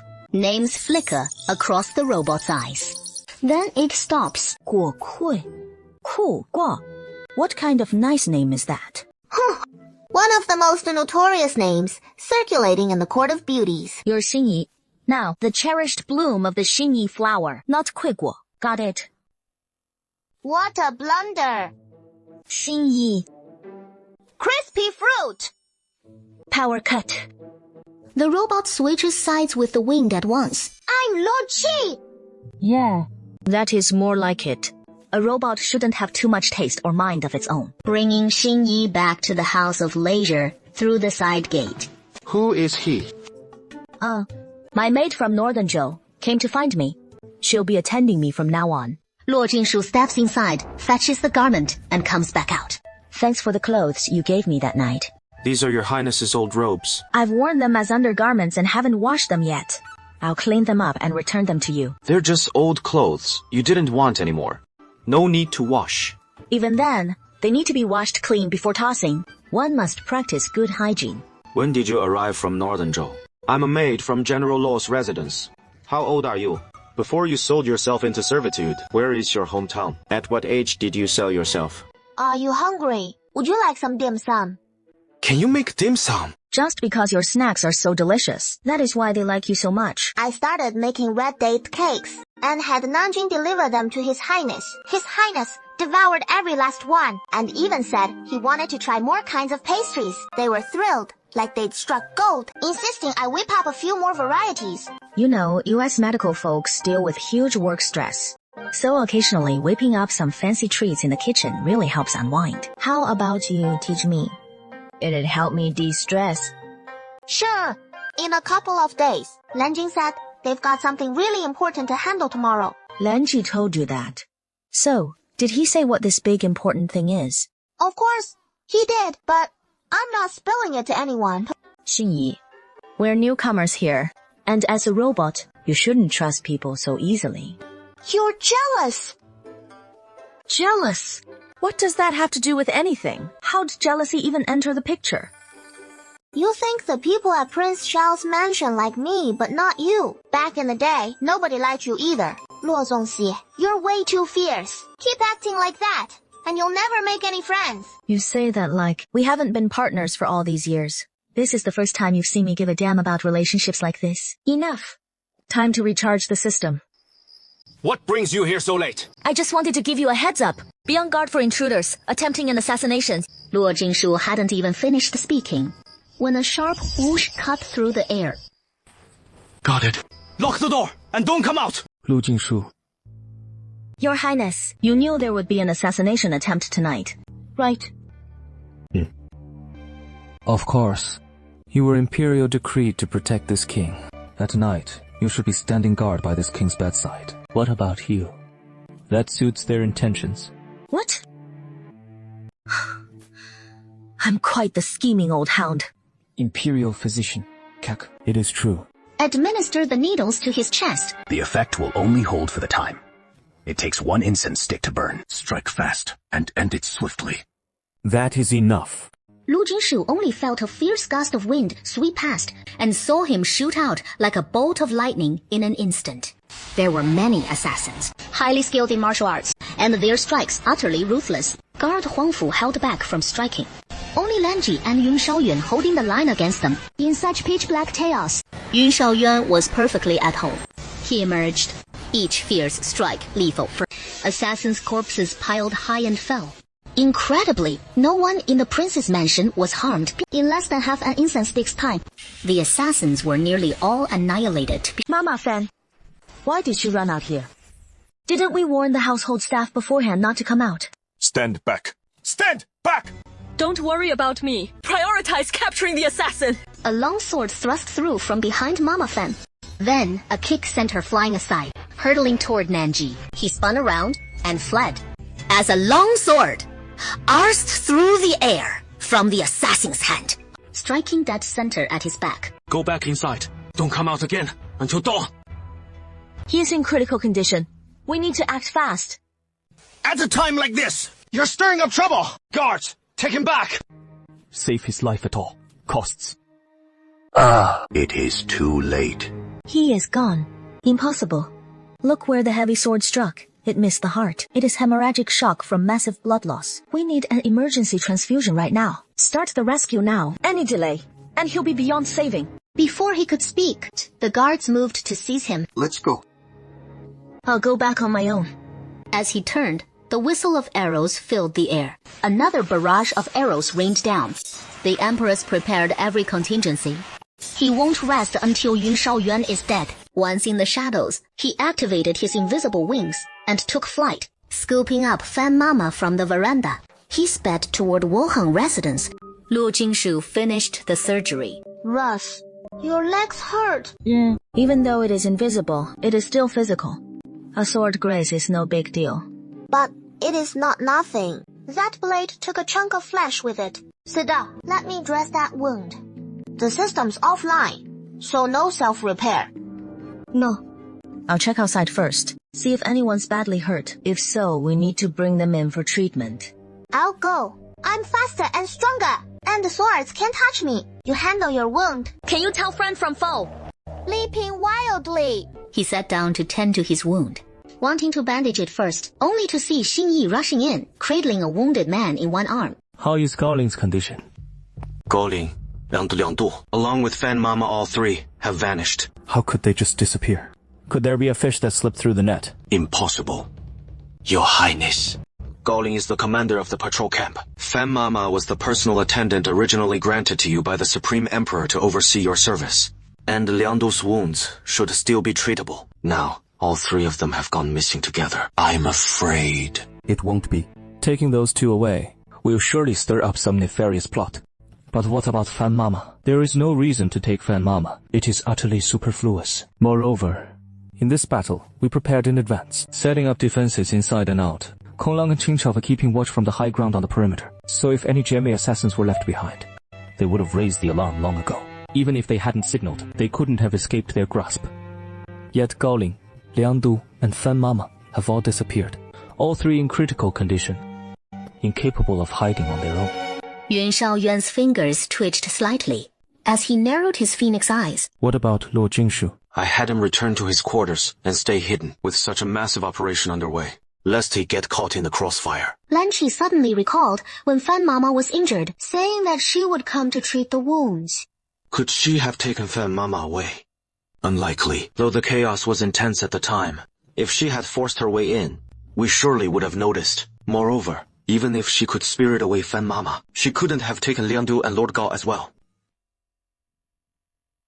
When he brought the Chu consort to Wuheng district, did you notice? Quickly, go find Lord, Lan, the gates of Wuhengu are tightly shut, with no answer to our knocks. Miss Luo's maid responded from inside, saying that Lord Gao and Brother Liang along with Mother Fan are all inside. They're being treated and still hanging on. They're still alive! That is wonderful! That is great! Don't celebrate too soon. When Lord Gao was struck by those arrows, from inside, I saw them pierce his heart and abdomen. 2 fatal blows. Now he is barely clinging to life, but truly beyond even divine intervention. Mother Fan is in the same dire straits. But Brother Liang, there is still a chance I can save him. I'll go with you. Even then, I may not be able to pull Brother Liang through. Physician, please spare no effort. No need for your highness to instruct me. I'll give it my all. I only hope the swords haven't been pulled out yet. Once the swords are extracted, even the immortals can't help. I hope he hasn't been that reckless, thinking his medical skills are truly that superior, surpassing even the great law immortal. Yun Shaoyuan paused and held back his words. Miss Luo, Xinyi, open the door. Patients under treatment. Please do not disturb. Who are you saving? Don't fool around. Have you pulled out the swords? We have.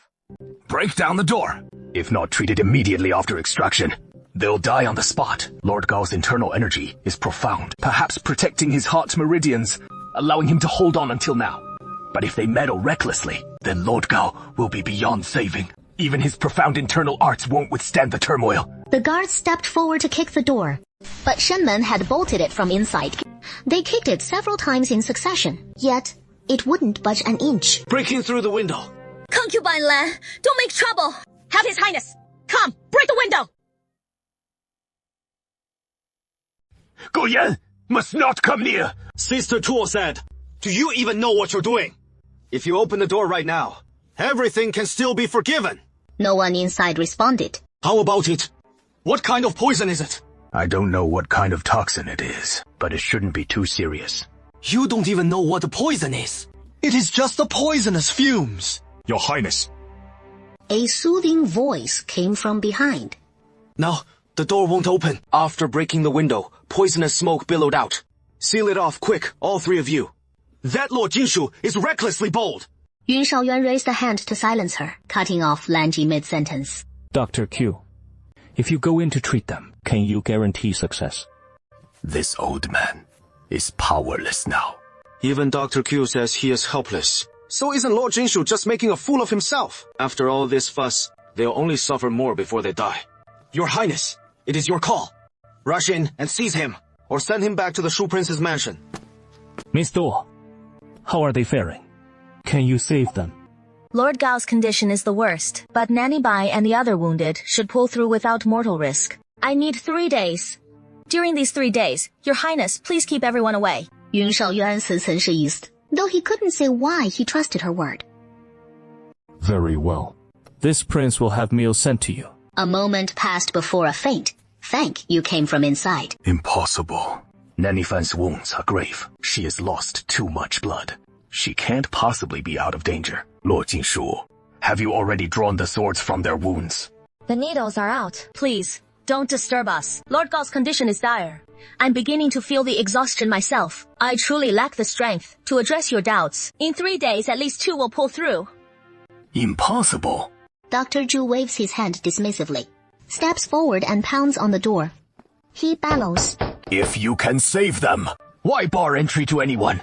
This old man may be unworthy, but I've known the jungle ways for years. Now you won't even open the door and boast such grand vows, claiming you can save 2 lives, only for them to perish in 3 days. His Highness will have your head, and no mercy will be shown. What do I stand to gain? Every scheme has its motive, locking these 3 inside. If I couldn't truly save them, what angle would I be working? You noble houses. What machinations are you elite schemers plotting now? This old man can't fathom it. These 3 days may bring many twists. Having addressed Lord Jinshu inside, Dr. Zhu cups his hands toward Yun Shaoyuan. Your Highness, this intrigue allows no mishaps. Even if it is a corpse, we must retrieve Lord Gao. We cannot heed a woman's words so readily. Who knows whom he might be colluding with? Over these 3 days, who might be lobbying for him from outside. Your Highness must not trust him. Everyone, withdraw. For the next 3 days, aside from meal deliveries, no one is to disturb. Nanji. Station guards at Wuhang residence. Attend to Miss Luo's every need. Whatever they require, deliver it inside. Any who slacken, face military justice. Your Highness, this course is utterly imprudent. He has been serving in the Shu Palace for a whole year now. How could we possibly trust Dr. Q so lightly? Go back. Xinye, help me bandage this wound. I really can't move at all. Catch your breath first. Zong's surgeries are getting better and better. Lord Gao won't need any sweet talk now. Shut up.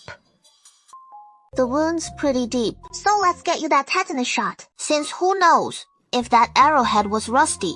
It is missing a chunk of flesh. Poor thing. For the next 3 days, you won't be able to use the system to repair your body yourself. So, I suggest hooking you up to an IV. Otherwise, an infection would be a real hassle, and I have no idea what is happening out there. Outrageous. The little prince's mansion was prepared all along. Yun Shaoyuan wasn't injured at all. It was a lure to draw out the enemy. Father Emperor fell for it. Your Highness, it is time to change and head to court. Has Shen Shen returned? Lord Shen hasn't come back yet. Any pigeon post news? Reporting to your Highness. We just reached the Imperial Chambers when we heard Shen Ren's urgent call from behind. Your Highness! Your Highness! Please wait! Your Highness! Shen Ren, what has happened? Your Highness, the agents we sent to the northern province were all caught red-handed by Prince Xiao's purple-clad guards, and he had them all escorted straight to the northern provincial yamen. The whole thing's blown wide open. What the hell were those incompetents doing? Getting nabbed right in the act by Prince Xiao's men. Useless. Utterly useless. You went to the northern province yourself. Why let this escalate so badly? By the time this subordinate arrived in northern Zhou, they had already been paraded to the yamen with gongs and drums clanging all along the way. I wanted to bring them back, but was blocked by the purple guards, who even sent a man to detain me. Last night, they set off for the capital, claiming they would file an imperial petition. I escaped to deliver this warning. And by now, they must have reached the gates of Guangzheng Hall, with the child already too large. You can't even handle one woman. What use are you to this prince? The captain of the guard in my own prince's mansion, who is not even worth a watchdog in Prince Xiao's manor? No wonder this prince lost. Lost utterly and completely. If I keep you by my side any longer, sooner or later, you'll be the death of me! With those words, he vaulted onto his horse and spurred it into a gallop toward the imperial city. Shen Ren's heart turned to cold ashes as he returned to the Shu prince's mansion, packed his belongings, and departed without a backward glance. Shen, Ren has been dismissed. Silence. Yun Shaoyuan just before boarding the carriage. Lord Shen, this prince has a question for you. Your Highness, no need to ask even after leaving the Shu Prince's mansion. I have no wish to aid you against the prince. This prince merely wishes to inquire. Is the princess consort well? I don't know. Can the human heart truly be reborn? The imperial physicians stand helpless. On the brink of one corpse, 2 lives. Your Highness, I know Lord Jingshu is in Prince Xiao's mansion. I beg you to convey my apologies on my behalf. I had wrongly believed him to be the assassin who murdered my cousin, and thus treated him so harshly. Please, ask him to forgive me. An apology not relayed must be delivered in person. Only then will it convey true sincerity. Your Highness, you're trying to figure out if Lord Jingshu truly knows her medicine. That is why you're asking about the Princess of Shu, right? I've already sent someone to look into it. No need to bother asking. It is that straightforward. So I send someone special just to check on them. You sometimes overcomplicate things. You said before, handle everything personally. Never delegate to others. Exactly. Didn't I just ask Shenbian myself a moment ago? I didn't rely on anyone else's words. Who would have thought Anne would actually spill it? This intel came too easily. Probably not trustworthy. You don't know. Shen Ren. The Princess of Chu is his cousin. She is about to be exiled from the estate. No point making a big deal out of this. Who knows if Shenren's exile is just a ploy? Maybe part of some scheme. That is how you see it. It shows you don't get the chaos in the palace winds. One voice cutting through louder than the rest. Nanling tabloid! Nanling tabloid! Inside scoop on the princess of Shu's murder. Suspect Luo Jinshu's made suicides before Shu Palace to prove her lady's innocence. Lan Ji overhears it too. And chuckles. Nanling tabloids out extra early today. Your Highness ought to reprimand Mr. Min. But after today, His Majesty will surely learn the Nanling tabloid belongs to the Shao Palace. You wouldn't actually want to marry Lord Jinshu, would you? What I say doesn't count. He has to agree. If he does, then go for it. What is wrong with her? Can't say anything bad about her. She just looks average. Since when do you judge people by their looks? I was wrong, Master. Why not just marry Z while you're at it? Anyway, she is. With legs like that, she stretches out fast as a shooting arc, sending that blue-robed guy tumbling off the carriage. I was just kidding. Why take it so seriously, Your Highness? Besides, what is so bad about Z? At least she's better than that lodging book. Your Highness. Z, you handled that errand with real efficiency. When have I ever botched a job? Even halfway? Did any ministers heading to court pass by and spot you? In reply, to your lordship, Lord Shi and Lord Long and Lord Zhu, along with a few other cabinet officials, all saw us. Good. Escort the prisoner back to the Prince of Shao's mansion first, and await further orders.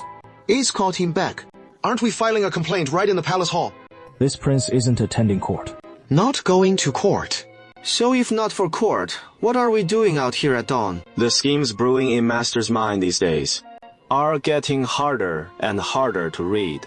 Clear this Donghua gate, and someone will be waiting for this prince. Why is that? Just use that brain of yours for a second. Would he dare let this prince set foot in the court? All this we've done.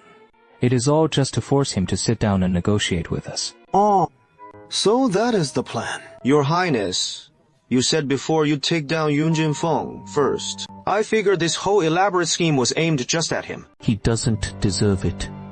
But after this incident, his standing in the court will plummet as well. Wouldn't it be better to bring it up in open court?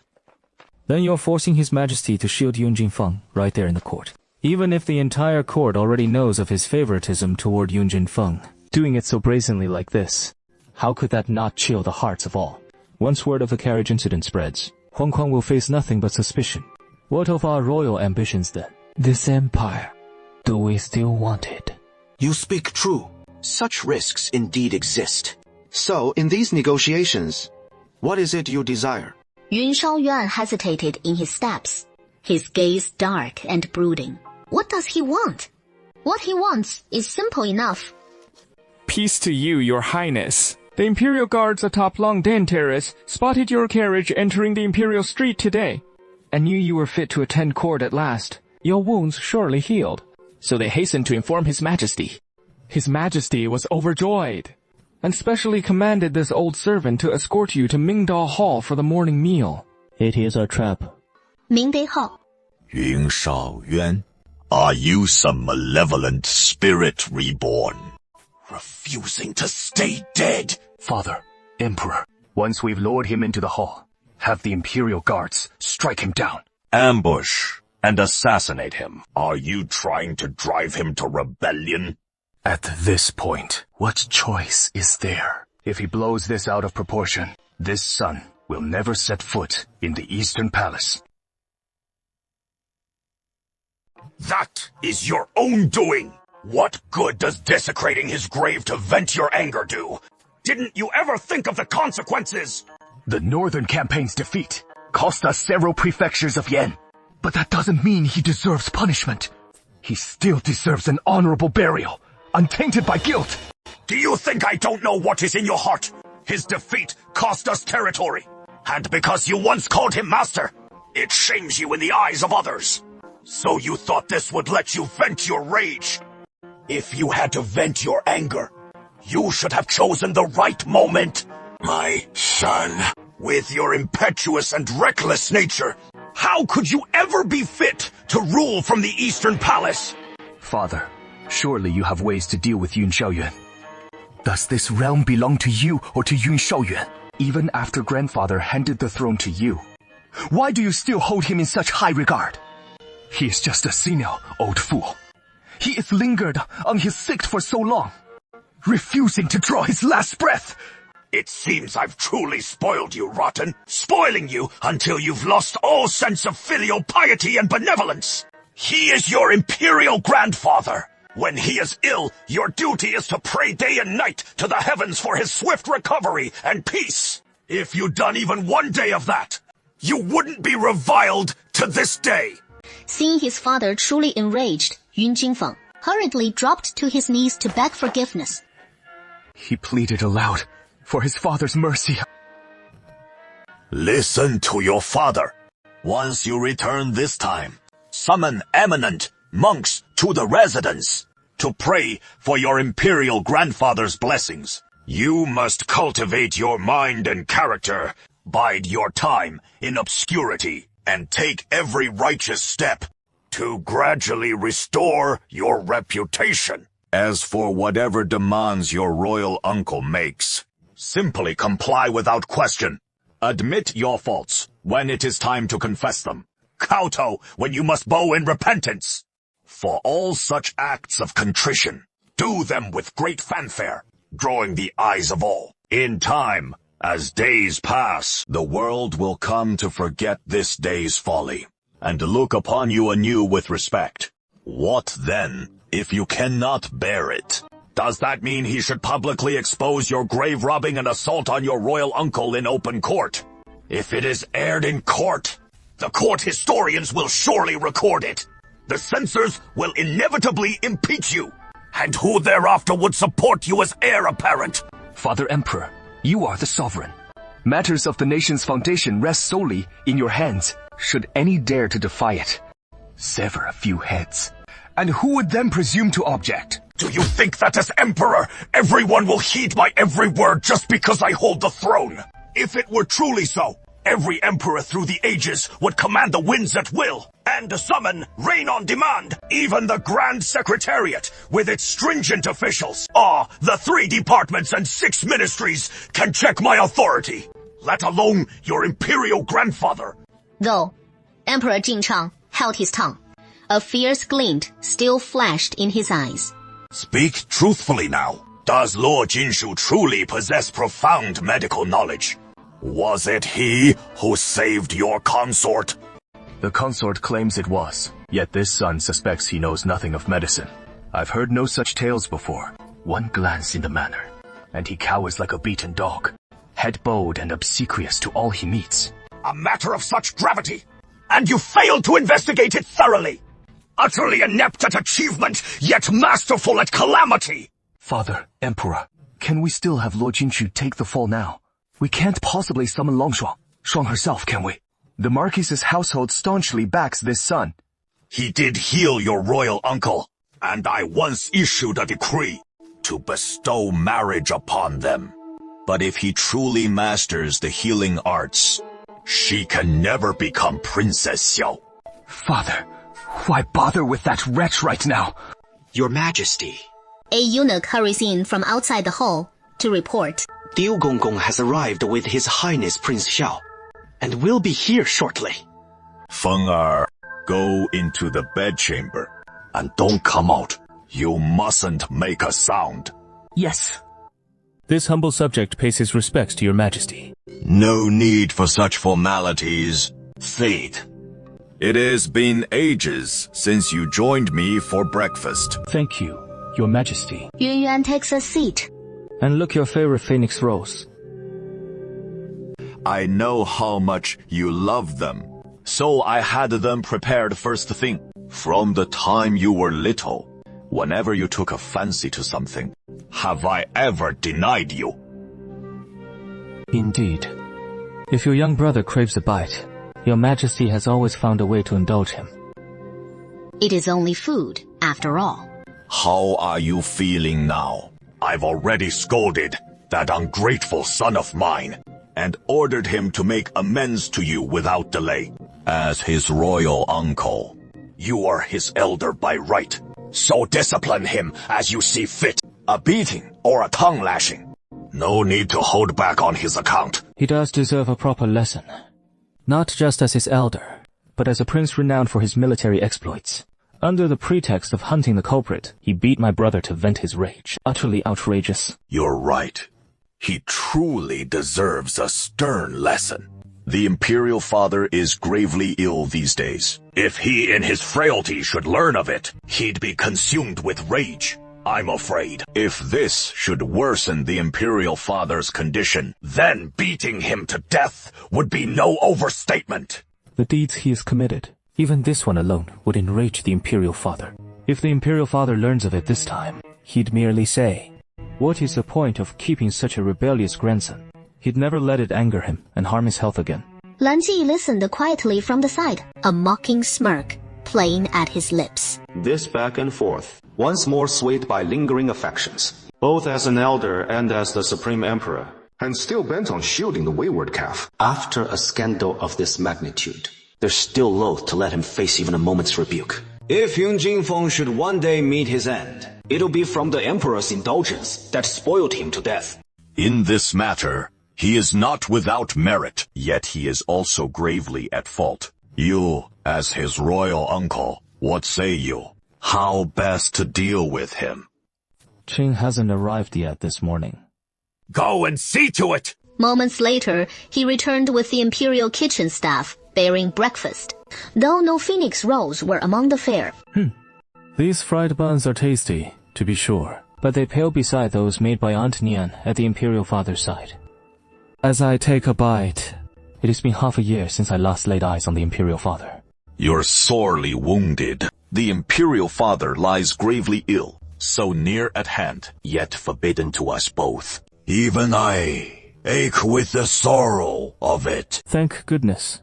Your humble brother is much better now. Your humble brother plans to visit, whenever time allows in the days ahead, and enter the palace to pay respects to Father Emperor and Imperial Brother. As for the palace token for entry and exit, will you return it to your humble brother? Someone, fetch the token! Eunuch Du hurried off at once. Moments later, he returned with the token, and approached Prince Yun Shaoyuan, but deliberately held it out to the side. Your Highness, the token. Prince Yun Shaoyuan reached out to grab it, but naturally caught nothing. Just as Eunuch Du was feeling smug, the token suddenly vanished from his hand, its edge jabbing right into his eye. He clutched his eye in agony right on the spot. Take the token back with you, and come to the palace on the 15th of every month to visit Father Emperor. Your humble brother will come whenever time allows. Oh, right. I heard that after your humble brother was struck by the cloud-forbidden wind and fell into a coma, your majesty once issued a decree. If Lord Jingshu could heal him, then grant marriage between your humble brother and her. Be it a formal decree, or a mere oral order, would suffice. Once your majesty's golden words are spoken, your humble brother shall duly obey. The wedding can then be arranged jointly by the Ministry of Rites and Prince Xiao's mansion. If you wish to wed, I shall bestow another match upon you. What noble lady from any great house would be beyond your reach? That Lord Jingshu is now but an orphan girl on her own, and she was once your nephew's betrothed. For you to marry her, it simply won't do.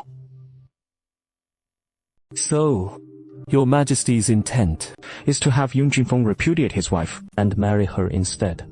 Indeed, the matter of the broken betrothal is entirely justified. He ought to take Lord Jingshu as his consort. Should he refuse, then this humble brother will simply choose another suitor. Abandoning his wife to remarry. Utterly absurd. The princess has already borne him a son, Linga, and yet he commits such acts of seduction without follow-through. This isn't the first time he has done something like this. Since you have a woman of such loyalty and righteousness, I shall see to it that justice is served for her. It is not about this humble brother's sense of loyalty, but compensating for the misdeeds of that unfilial wretch Yun Jinfeng. Lord Jingshu was meant to be a royal consort, only to be seduced and abandoned. If Emperor Chu Junchen marries her, it would right this grave wrong. I hope that unfilial beast remembers how this brother has aided him. Calling him an unfilial wretch at every turn. Don't forget he is your nephew. As an elder, you should watch your words. It is fortunate he is only my nephew. If he were my son and committed such heartless, unjust acts, I would have beaten him to death on the spot to spare our ancestors the shame. Is royal brother still shielding him even now? With such indulgence, aren't you afraid of spoiling him into a good-for-nothing? Father Emperor doted on you just as much. Yet you never turned into a coward, did you? Instead, he raised you into a renowned commander, with an illustrious battle record as Grand Marshal. Your Shaolin army's fame echoes across the 7 realms. Who doesn't dread you a little? Isn't that the fruit of father's doting? How can Yun Jingfeng possibly compare to me, your majesty? So in your majesty's eyes, all my achievements today stem from father's indulgence. Why not consider it the other way around? The very reason father holds me in such high regard is precisely because I can defend our borders, safeguarding the frontiers, preserving the realm. Comparing Yun Jingfeng to me, that is an insult. You fox-it fool! A squad of imperial guards bursts in from outside the hall, flanking Prince Yun Shaoyuan, adopting a menacing stance to intimidate him. I merely spoke the truth, your majesty, and for that I'm deemed insolent. Just look at the atrocities your son has committed, blind to justice, devoid of wisdom or virtue, resorting to grave robbing and other heinous acts. I dare say, your majesty hasn't even laid a hand on him once. He turns his face toward the bedchamber. Yun Jingfeng is in there, isn't he? Your majesty, summon him out. He gravely wounded me. That debt must be settled. He is not here! All this talk. It is just to marry Lord Jingshu, isn't it? Very well. As I said, it is to make that beast Yun Jingfeng atone for his crimes. You've overstepped your bounds as royal uncle. Guards! Summon the Hanlin Academy to draft the marriage decree! Moments later, the imperial marriage edict is presented before Prince Yun Shaoyuan. His expression remains serene, unruffled. Be it reclaiming a palace token through marriage or this forced union, neither is his true aim. Well, there is no need to bring up that burial matter again. I have my own plans for this. Your Majesty. Last night, this humble subject was ambushed by assassins. Over 100 of them, no less. It seems someone is determined to see me dead. Fortunately, we captured one alive, and I trust the touch of interrogation will suffice to break him, enough to wring a confession or two from that assassin. Emperor Jing Chang glares at him intently. What exactly are you implying? Are you accusing me of sending those assassins after you? How dare you nurse such venomous suspicions against me and lay the blame at my feet? What is it? You're scheming? Are you plotting treason? Fine then. No wonder father clung to life with his dying breath, dreading he'd have to bear witness against you. If I truly meant to rebel, half a year ago, at your decree summoning me to the palace, I could have turned back right then. Father didn't hold on for my sake. He did it for yours. Should anything befall him under your reign, who do you think could hold me in check? He won't rebel. It is not that he can't. It is that he chooses not to. Get out of my sight! Your Majesty, calm your wrath. This humble subject bids farewell. Oh, and one more thing, Your Majesty. Those guards from Prince Shu's mansion dispatched to exhume the grave. They're still being held at Prince Xiao's mansion. Shall we hand them over to the Jingzhou Prefecture, or to the Dali Temple? Or perhaps escalate the matter to the cabinet? The censors haven't impeached a member of the imperial family in ages, and it is high time Yunfang made an appearance at court to face the official charges. Let him show his true colors. Of course, if your majesty is loath to confront this dire situation. Once I return to my residence, Baizhen hopes that an imperial edict will be issued, ordering Prince Xiao's household to thoroughly investigate the Battle of Baijiang. With that said, he handed the imperial marriage decree to Lan Ji and withdrew to his estate. Rest assured, your majesty, should Father Emperor pass away of natural causes, this humble prince will surrender military command. But should Father Emperor meet an untimely demise, pray do not fault this prince for forsaking fraternal bonds. Xu Shaoyuan! General Law to be grateful to the King of Shu, were it not for his harboring such malice, and his failure to honor past favors, there would be no day of vindication today. Your Highness speaks truly. Father Emperor harbors treasonous intent. Must we endure it further? A sharp, resounding slap landed across Yun Jingfeng's face.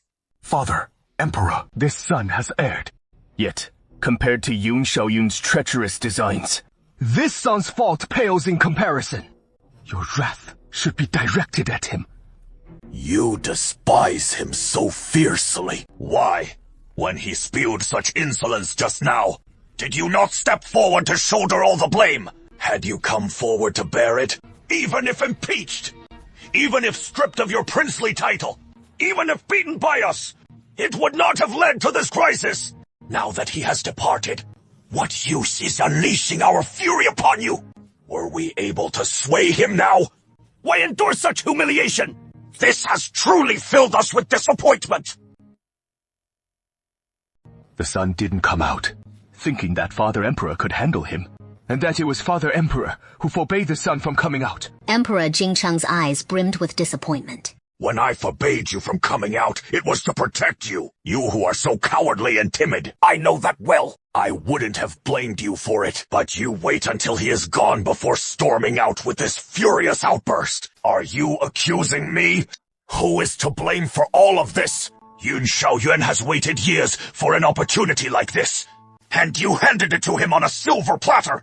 You've put me in this impossible dilemma, turning my endorsement in an instant into his endorsement. And yet, you have the audacity to reproach me. You'd best think this over carefully.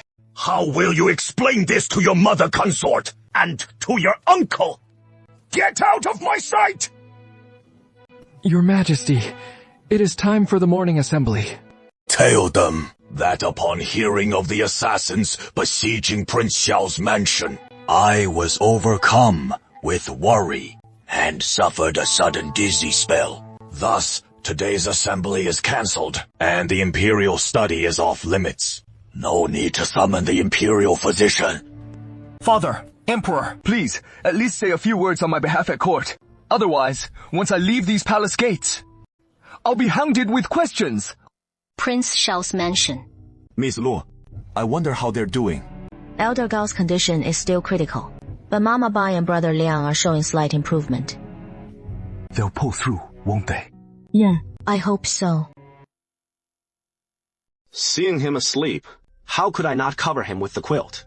On such a frigid night, aren't you afraid? He'll freeze out here. Has he fallen asleep out in the corridor? Your Highness, he was simply sitting on the ground, leaning against the stone pillar as he dozed off. Shall we move him inside to rest? The night air is bitterly cold. Their voices were soft in conversation, yet he roused Lord Jingshu all the same. Your Highness. So he returned to the house to sleep, and have Dr. Kui come watch over him. I wasn't intending to sleep. Just felt drowsy after the meal. You're why? Are you alright? Just a slight wound. Nothing to worry about. I wonder if something transpired today. Yun Shaoyuan waved Lanji aside, and they all withdrew, so he could speak with her alone. Miss Zhou. His voice held a subdued timbre, seeming laced with a faint trace of hesitation. Only after pursing his lips did he inquire. His Majesty has decreed a marriage between us. Are you willing to wed me? If you're unwilling, this prince understands, and will decline the union. His Majesty will not hold you at fault. So my name has been cleared, isn't it? Yeah. Thus, this exoneration is but a transaction. What would you have me do? Xiaoyi. I understand. Each takes what they need. You've cleared my name for me, so I ought to make some return. Clear your name from suspicion. It all depends on you. This prince is merely going with the flow, without exerting any real effort. And besides, you saved them. So, all in all, it is Prince Xiao's household that owes you. My scheme isn't much use, and public opinion may never besiege Prince Shu's residence. As for saving them, I can't claim that just yet. They're not out of danger. Even if they recover fully, that is still their debt to me.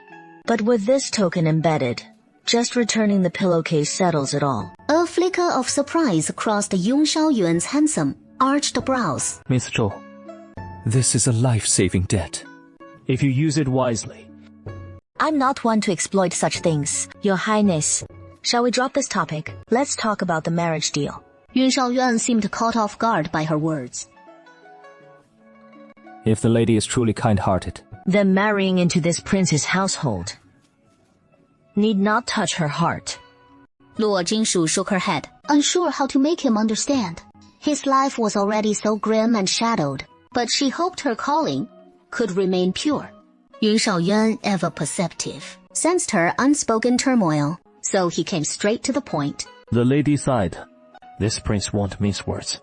I need you to become Princess Xiao, so that as my princess you can accompany me in and out of the palace, to treat the Supreme Emperor's illness.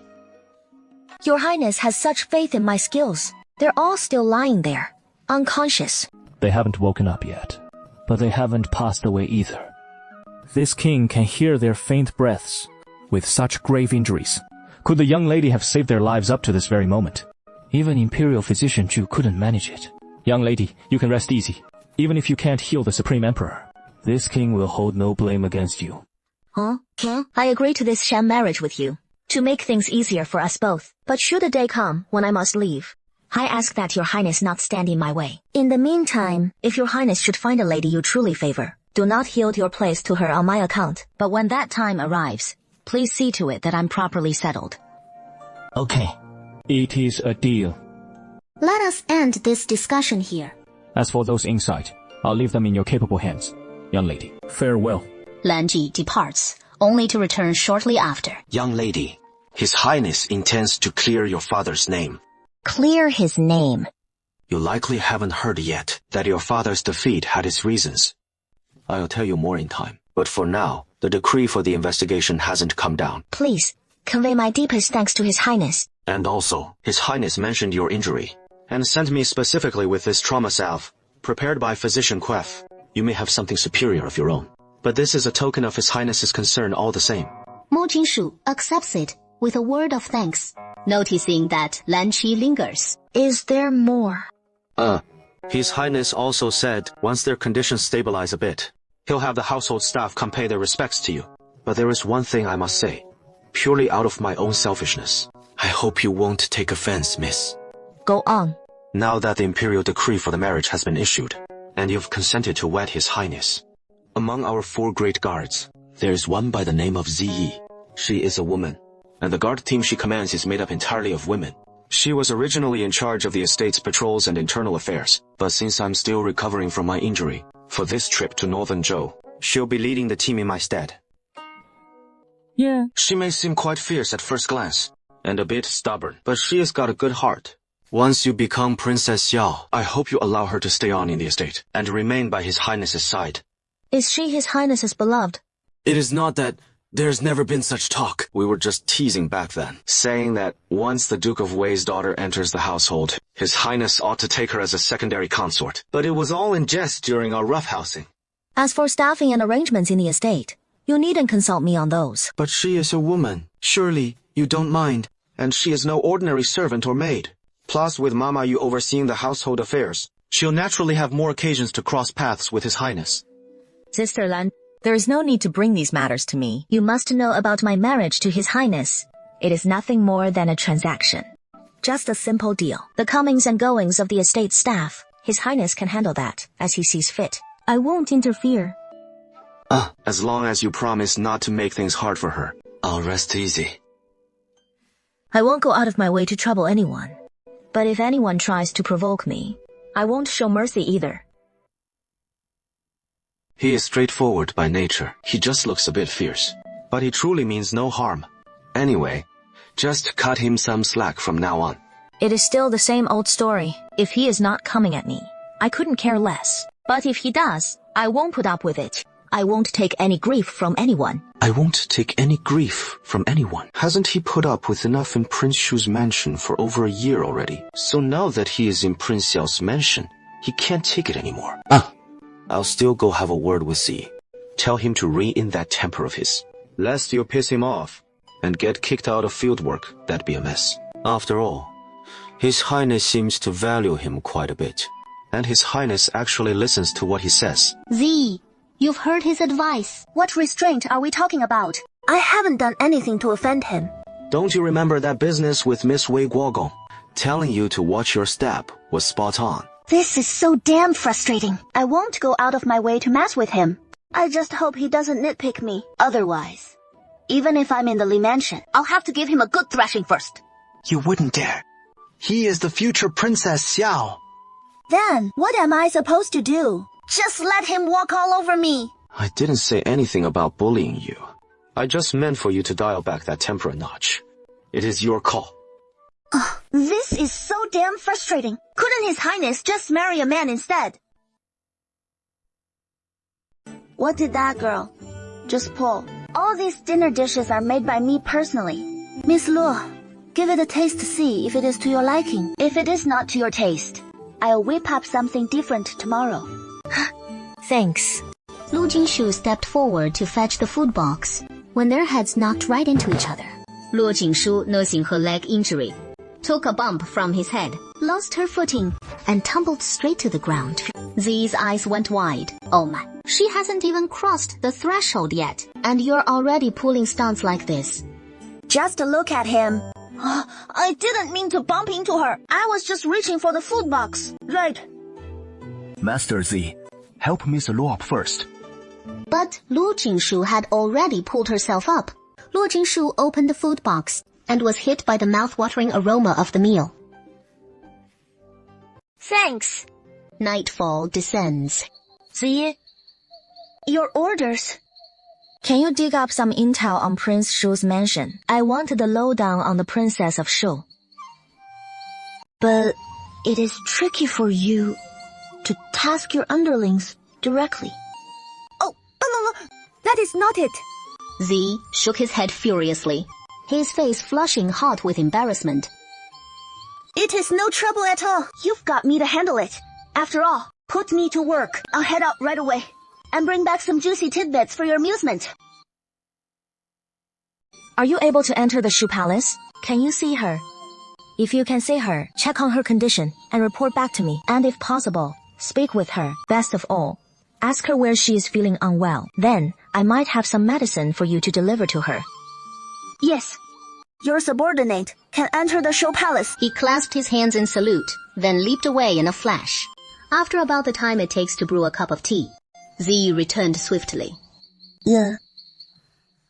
Miss, the Duchess of Shu's condition is not good. Her face has started to rot, smeared with heaps of that foul black ointment. When I approached her, I caught a stench from her body. I meant to ask her what ailed her, but she was worried about you, constantly inquiring after you. Is the mad dog by her side? Huh? Mad dog? No sign of the dog. Ying Jing Feng. Ying Feng? The mad dog. That is right! He is the mad dog. But that mad dog wasn't there at all. As soon as I arrived, they had me chased out, so I couldn't ask any more about her condition. The sage was driven out too. He has been expelled from the Shu Palace. He couldn't keep a lead on the grave-digging affair, so the mad dog cast him aside. Shen Shen is probably on his deathbed. It is such a pity for him. I'll prescribe some medicine. Could you take it over there? Even if we manage to get it delivered, I doubt the people around her would let her take it anyway. Her family from back home is here, and they treat her so poorly. When she asked about how you're doing, her mother even scolded her for it. Her sister was busy. Pulling a long face. Sitting there checking the accounts. She is such a pain. Could you go again tomorrow and check on her condition? Okay. Got it. My subordinate Mingren has already headed out early. Danfeng's eyes lit up. Miss Luo sent him on an errand, and if she does a better job this time, she probably won't kick him out of the mansion again, right? Yeah. How is the food treating you? Yeah. It is delicious. Thank you. Glad you like it. As long as it is tasty. That is so strange. I haven't seen her maid Xinyi come out for a meal once. So harsh of her. Z frowned and muttered. Maybe she is just not hungry. It has been 2 whole days. How could she not be starving? 33 people. What 33 people? There are 33 people outside. That girl, Zai, showed up again, carrying a food box. Lu Jingshu recalls the evening meal. As she was coming into the room, she overheard Ziyi and Song come outside, saying Xingyi hadn't eaten a thing. Miss Lu, I've prepared some late-night snacks. Please have a bit, and make sure your maid eats some too. Xingyi, go out and eat. I don't need to eat anyway. I'll just recharge in the system later. Then go out and bring the food box in. Xingye, how is the situation inside? That guard who took sword strikes step by step has woken up, but he is still extremely weak. Billy, let me go in and see him. I'm his cousin. You can't go in. Miss Law didn't say you could enter. Just one glance at him. Lord Yang, if you want to see him, then take your cousin back with you. But I can guarantee that if he leaves Wuhan residence, he won't survive. Miss Law, this official has no intention of taking him back. I just want to see him. The family is truly worried. Yoxin is waiting for Xinye to return too. It has been half an hour already. How about we ask His Highness to come over? He won't tell us, but he'll tell His Highness. Ask what? Didn't Xingyi say Liang Du has woken up? Since one has shown improvement, the other two should improve as well. Her medical skills are truly excellent. But we don't even know if he's truly awake yet. Listen to his breathing. Don't you have any internal energy? You're running a high fever. Sit down and rest. Continue giving antibiotics to Madame Fan and Liang Du to prevent postoperative infections. Got it. You rest up. He injured his foot earlier, and I've given him golden wound medicine before. I'm not sure if it'll be enough to sustain Princess Shao. Ever since then, he has been constantly occupied, working day and night without rest. He truly endures like one carrying a corpse. Should we report this to the prince? No need. The young master is in poor condition as well. After the golden needle expulsion therapy, once his internal energy dispersed, he has vomited blood several times. Physician Zhu had him take medicine and retire to rest, fearing he won't awaken for some time. I wonder if the young lady can treat His Highness. We finally endured until dawn. Why not? Open the window. So, they can glance in from outside. That is a good idea. Aside from Lord Gao, Nanny Fan and Liang Du have both awakened. You can peek through the window, but you mustn't enter. Come over here and look. How are you feeling, Duer? Yes, I just feel a bit sore. The swelling has subsided. Let everyone take turns to look in. But no more after that. Their wounds are still quite severe, and they need to remain here for continued treatment. Can't we go in to care for them? You've been tending to them for so long. It has been too taxing. Go and rest now. My young lady will explain why you can't come in to care for them. We can't let you in to tend to them because their injuries are still quite grave. It requires certain special treatments and nursing methods, some of which involve medical secrets that I cannot disclose to you. But I assure you, I'll do everything in my power. Then we'll have to trouble you, Miss Law. Feel free to give us any instructions. We'll be waiting right here, ready to follow your orders at any moment. Miss, may I ask if my younger cousin is out of danger now? How much longer until he is out? His condition is the best among the three. Preliminary estimate. He should recover in 2 days. For now, his life is no longer in jeopardy. Miss, your life-saving grace shall be etched in our hearts like a debt to our own kin.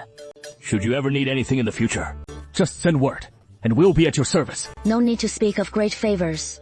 A generous payment for your services will do. Meanwhile, Emperor Jin Chang issued a decree commanding Prince Shaoyuan, alongside the Ministry of War and the Dali Temple, to thoroughly investigate the Battle of Baijiang. Prince Xiao's residence swiftly produced all the evidence, which revealed that Luo Qibei and Supervising General Wei Shuangjin had colluded to lure the enemy deep and annihilate them. Wei Shuangjin led 100,000 troops in retreat to Baijiang Estuary. But once the battle plan was set in motion, Wei Shuangjin's reinforcements never arrived. Even the provisions and reserve forces vanished without a trace, leaving them without any aid. The soldiers subsisted on wild grass and tree bark for days, culminating in utter defeat. The evidence submitted by Prince Shao's residence, every detail verifiable. An outrage that incenses both heaven and earth. The Dali Temple immediately dispatched men to arrest Prince Wei Shuangjin. Even as a supreme prince, you have no right to accuse me. I took no part in the Battle of Baijiang. Moreover, when you later marched to confront the enemy, it was thanks to my effective supervision that we secured the final victory. You're subjecting me to this gut-wrenching interrogation today, all to falsely accuse a hero of merit. You, King Xiao, harbor treacherous intentions. Such malice deserves execution. Since the truth of the case has come to light, force the poisoned wine down his throat and announce it outwardly. Suicide out of guilt. You dare! Yun Shaoyuan, you're settling a personal grudge, shattering the bonds of honor. I will report you to His Majesty and ensure you're punished. Qing Shao steps forward, holding the poisoned wine, while Red Wolf moves in at the same time to restrain him, gripping his cheeks and forcing the poisoned wine down his throat. From the moment he is seized to the poison taking hold, it is all over in an instant. Your Highness, this isn't proper, is it? Even with a death sentence already passed, we should still petition His Majesty before carrying out the execution. Sir, forgive me, but I am a man awakened to the ways of the world, accustomed to swift and decisive action. And if we let this drag on, it will only put His Majesty in a difficult position. I've failed in my duty as a loyal subject. Then how on earth do we report this to His Majesty? As I said, he knew his crimes were unforgivable and took his own life in fear of punishment. Report it just like that. But how could His Majesty possibly believe it? Brother Shangguan, what are we to do?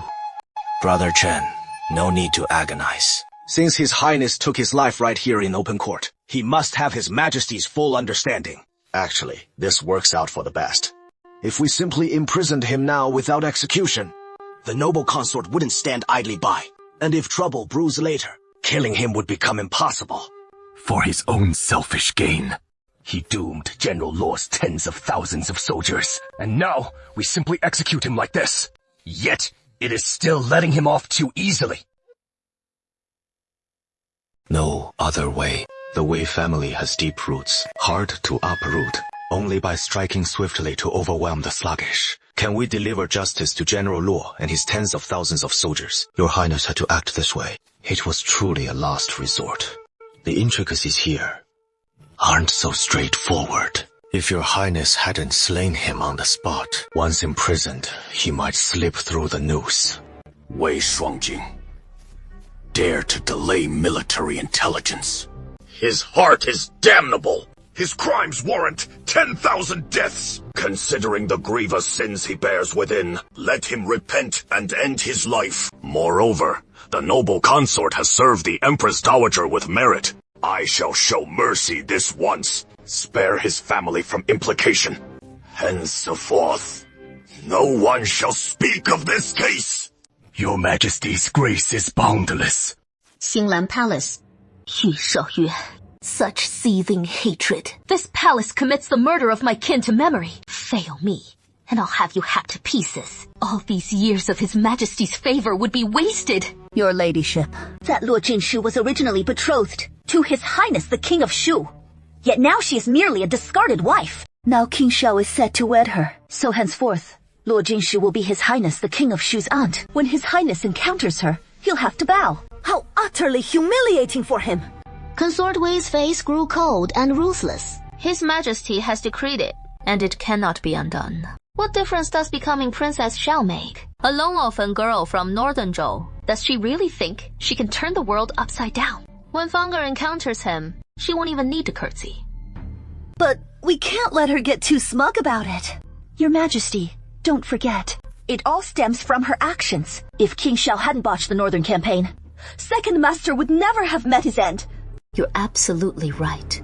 We absolutely cannot let her revel in her triumph.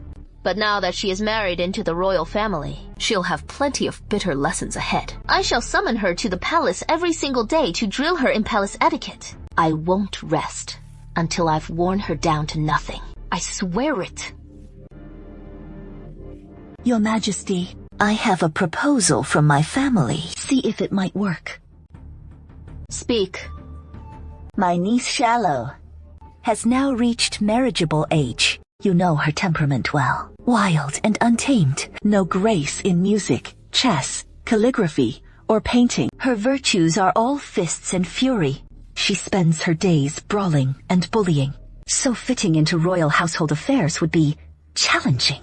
But if we could rein her in just enough, your majesty could betroth her to King Xiao as his secondary consort. With her fiery nature, there is no need for your majesty to lift a finger. She'll put Luo Jingshu firmly in her place.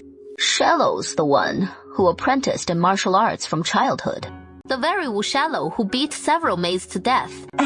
That is the one. My clan holds the rank of noble consort's kin, after all, so your majesty would have no choice but to consent. Honor demands it. King Xiao is his own flesh and blood, with only a niece from a fallen noble house as his principal consort. Wouldn't that be a slap in her face? You just go ahead and propose it, and you won't need to trouble yourself with the rest. Someone else will handle Luo Jinshu for you. You're absolutely right. Even if it doesn't quite work out, your niece will surely turn the Xiao Prince's mansion upside down. If King Xiao can stomach it, then so be it. But if he can't bear it, and divorces, and sends your niece packing, he'll earn himself a reputation for cruelty and heartlessness, and your clan can impeach her right there in court. Seeing her consent, the Duchess of Weiguo continued, without missing a beat.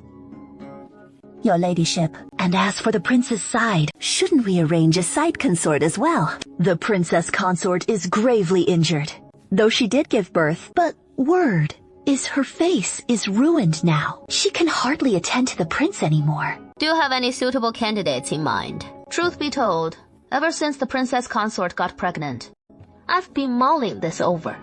First, to give Funger someone to look after him. And second, to forge ties with a noble house through marriage. It'll bolster his strength. Isn't this just perfect timing? My sister-in-law, just the other day. From your own family, one marrying into the Prince Yan's mansion would do nicely. Just don't let greed turn you into a snake swallowing an elephant. Your Majesty, you've misunderstood this humble wife's intention. My father didn't just visit the maternal side of the family. It was my father's sister-in-law, who recently had tea with Grand Scholar Wu's wife, and learned that the old madam is planning to find a match for her granddaughter. The granddaughter of Grand Scholar Wu's family. She would make a fine match. But these upright civil officials hold themselves in such high regard. They're not keen on allying with the imperial clan, and steer clear of factional strife. Rest assured, Your Majesty, as long as you give your blessing, my maternal sister-in-law will see it through with all her heart. If this can be arranged, I shall speak to the Empress Dowager on your behalf. The matter of your maternal niece, leave it to me. Concubine Wei headed straight to Signing Palace. This old one will never accept her as a daughter-in-law. Had your family not broken off the betrothal back then, Princess Xiao today would have been your niece. Not a single soul in your Wei family is decent. Your Majesty, the Dowager, my maternal sister-in-law, has carried deep guilt over this ever since, wasting away in sorrow. That broken betrothal back then was no deliberate act on her part, nor was it because Prince Xiao was gravely injured. It was simply my niece's playful folly. She tumbled into the water, was rescued by the young lord of the Hao Mansion, and in that moment, their bodies entwined. Her virtue was lost. How could she possibly wed into the imperial family then? My sister-in-law entered the palace today, all for this very matter. She says her niece from her family is gentle and virtuous, hoping to propose her as a side consort to Prince Xiao. Have you looked into it? That young lady of the Wu family's temperament and character, to see if she is truly top-notch. What I say doesn't count. But why not send someone to inquire around? That girl just reached the age of coming of age, and the matchmakers have already worn out the threshold. Is that for real? Where is the falsehood in that? Would I dare to fool you? You wouldn't dare indeed. Send someone to check again. Then you're sure to be pleased. As for her virtues, I'll hold my tongue on those, and I'll let you discover them for yourself upon return. Then you can revel in the delight. Now spill it all for this old lady to hear. A chill flickered in Consort Wei's eyes, coaxing the Empress Dowager into utter delight. She immediately summoned someone to draft the decree, bestowing the Wu family as daughter with 5,000 cash in dowry, as Prince Yao as side consort. After Yuan Shaoyuan returned from the Ministry of Justice, he spat up several mouthfuls of blood. No more urging now. The potent medicine hasn't ripened yet, and the rest won't do much for him. First, have him take 2 blood refining pills to see if it eases the fever. Master Ming. She called out softly. How is he? Alas, raging fever, pulse faint, and chi feeble. It is not looking good. He must be in great pain. His inner energy scattered and in turmoil, only worsening his agony. Can we still sustain his internal energy? Have him take the blood refining pill first, to bring down the fever for now. Prop him up. I'll try feeding him the medicine. The medicine went down, but moments later, he vomited it all up again. And now he is completely unconscious, no matter how hard we try to rouse him. Shall we send for Miss Law? I'm fresh out of ideas at this point. If we can't seal the meridians, it is going to be impossible to staunch the bleeding in all this chaos.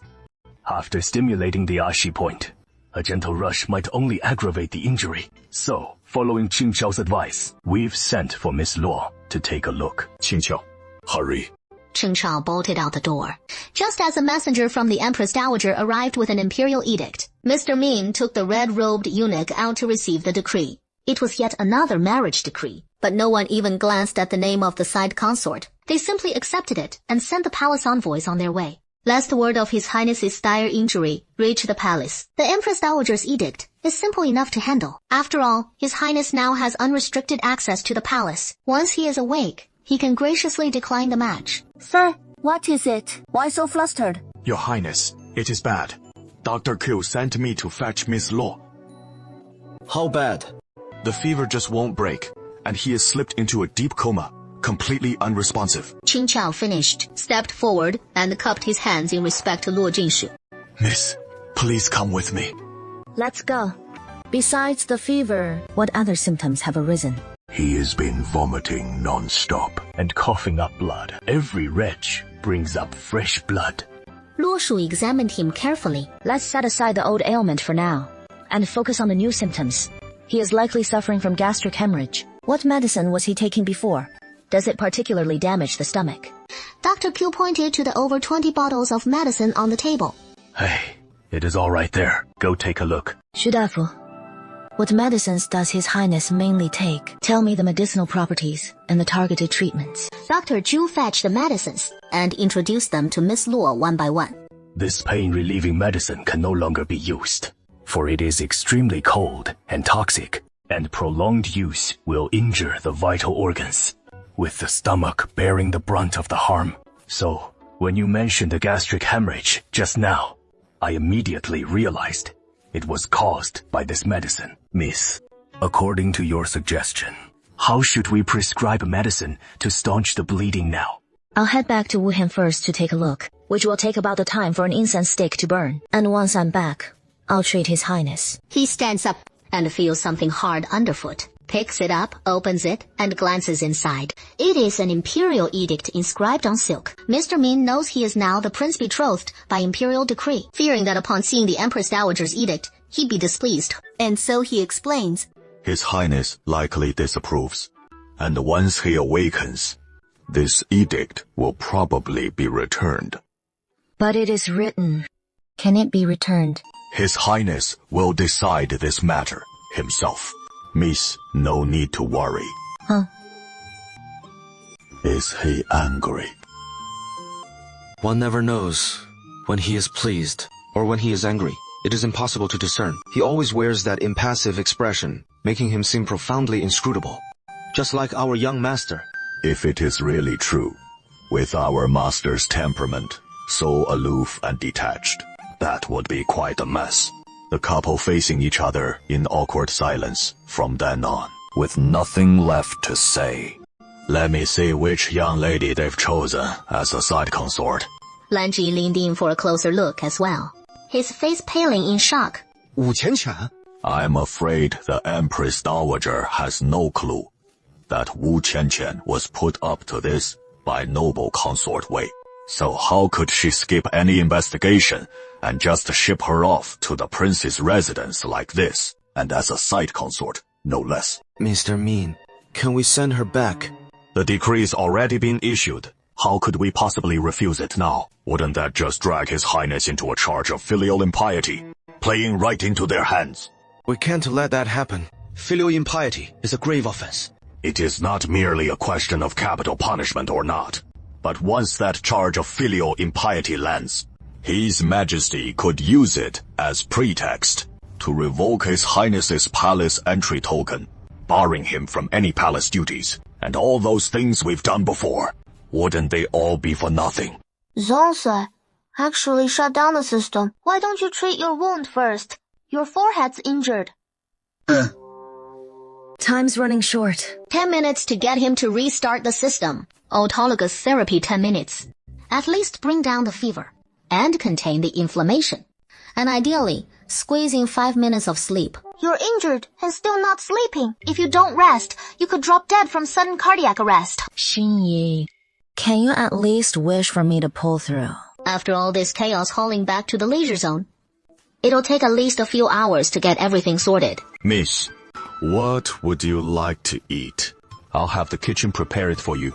Anything's fine. All right, I'll tell the kitchen to whip up a few simple dishes. Turbulence. Don't move around. Stay still when you pause. There's a needle in your hand. And them. They're out. Feeling uncomfortable anywhere. While he is still clear-headed, Lu Jinshu switches the system monitoring to mute and simple mode. Headache. He pauses for a moment, his face etched with profound restraint. But it is all right. The fever's high. How are they holding up? Holding steady for now. Don't fret over them. Your own condition is grave. He seems unconcerned, turning to another matter. Your father's grave was desecrated, and Kui was there but didn't intervene, for this king had other designs, planning to lay him to rest in the Zhangli mausoleum. It is the posthumous honor he deserves, so don't grieve over it. Thank you. As for your Luo family's estates and shops, once this king recovers a bit, I'll send men to reclaim them for you. No need for your highness to intervene. They belong to me. I'll take them back myself. Yun Shaoyuan hears the sudden chill in that voice, and can't help but falter slightly. He'll reclaim them himself. He truly is an enigma. Is your head aching badly? His voice softens again, low and gentle, as his palm rests on his forehead. The fever hasn't fully broken, so rest now. Let me administer some analgesic for you, to ease the pain. He doesn't close his eyes. But Luo Jinshu doesn't mind, since he can't see anyway. Pausing the current infusion, adding the painkiller and pushing it through, then resuming the flow. Has your highness woken up? Yeah. Now he is asleep again. Feeling any better? A little better. But as for the details, I'll talk it over with you all later. He said that and went to close the door. Aren't you supposed to eat outside the door? You can eat inside. Luo Jinshu didn't respond to that. Because it was awkward to explain, he didn't want to disturb Yun Shaoyuan. Probably because of the fever. He took a few bites, then set it aside. Time to eat. Yes. Sister Lan brought the meal. Lu Jinshu walked over and saw his face turned toward the food. Looking like he really wanted to eat, he couldn't help but smile. I'm hungry. I especially crave something hearty. Can you let this king have just a bite of your meal? Just one bite. You have gastric bleeding, so no food or water for now. Not even a single bite. Then take the food box out. This king is just smelling it. His voice carried a touch of wistful longing. Lu Jinshu covered the food box and set it in the corner. Can you scoot over a bit? I want to lie down for a while too. Come here. I'm sleepy. And I'm feeling a bit off too, so I need to rest. You don't mind, right? If you don't mind, what would this king have to mind? Lu Jinshu lay down beside him. Special times call for special care. Anyway, since you and I are about to wed soon, even though it is a sham marriage, if things feel right, Chu-Chu, we could become true husband and wife. A sham marriage is just that, a sham. This prince won't let it bind you. These 7 nights sharing a bed, this prince won't breathe a word to anyone, and it won't sully your good name. Rest easy. No woman would willingly marry a man who is blind in both eyes, let alone one who could drop dead at any moment as her husband. True or false, it hardly matters in the end. I'll cherish the memory of you, and we'll repay each other's kindness. Sleep now. Luo Jinshu drifted into a deep sleep, and when she awoke, she realized her legs had somehow wrapped around Yun Shaoyuan's waist. while Yun Shaoyuan lay there with eyes closed, utterly still, as if fast asleep. Yet his breaths came a bit too quick. He was only pretending to sleep. Your fever's broken, and I need to call them in to examine your condition and go over the treatment. Steps ahead. Plan. That was you speaking just now. But this prince was asleep and didn't catch it clearly. Say it once more. I'd like to bring them in to discuss your treatment plan. Okay. Before stowing the system, Lu Jingshu had scanned his gastric bleeding, and it was already stemmed. Everything's under control. What do you need, miss? Has Dr. Shu retired for the night? If not, please fetch Dr. Q as well. I need to confer with him on the treatment plan.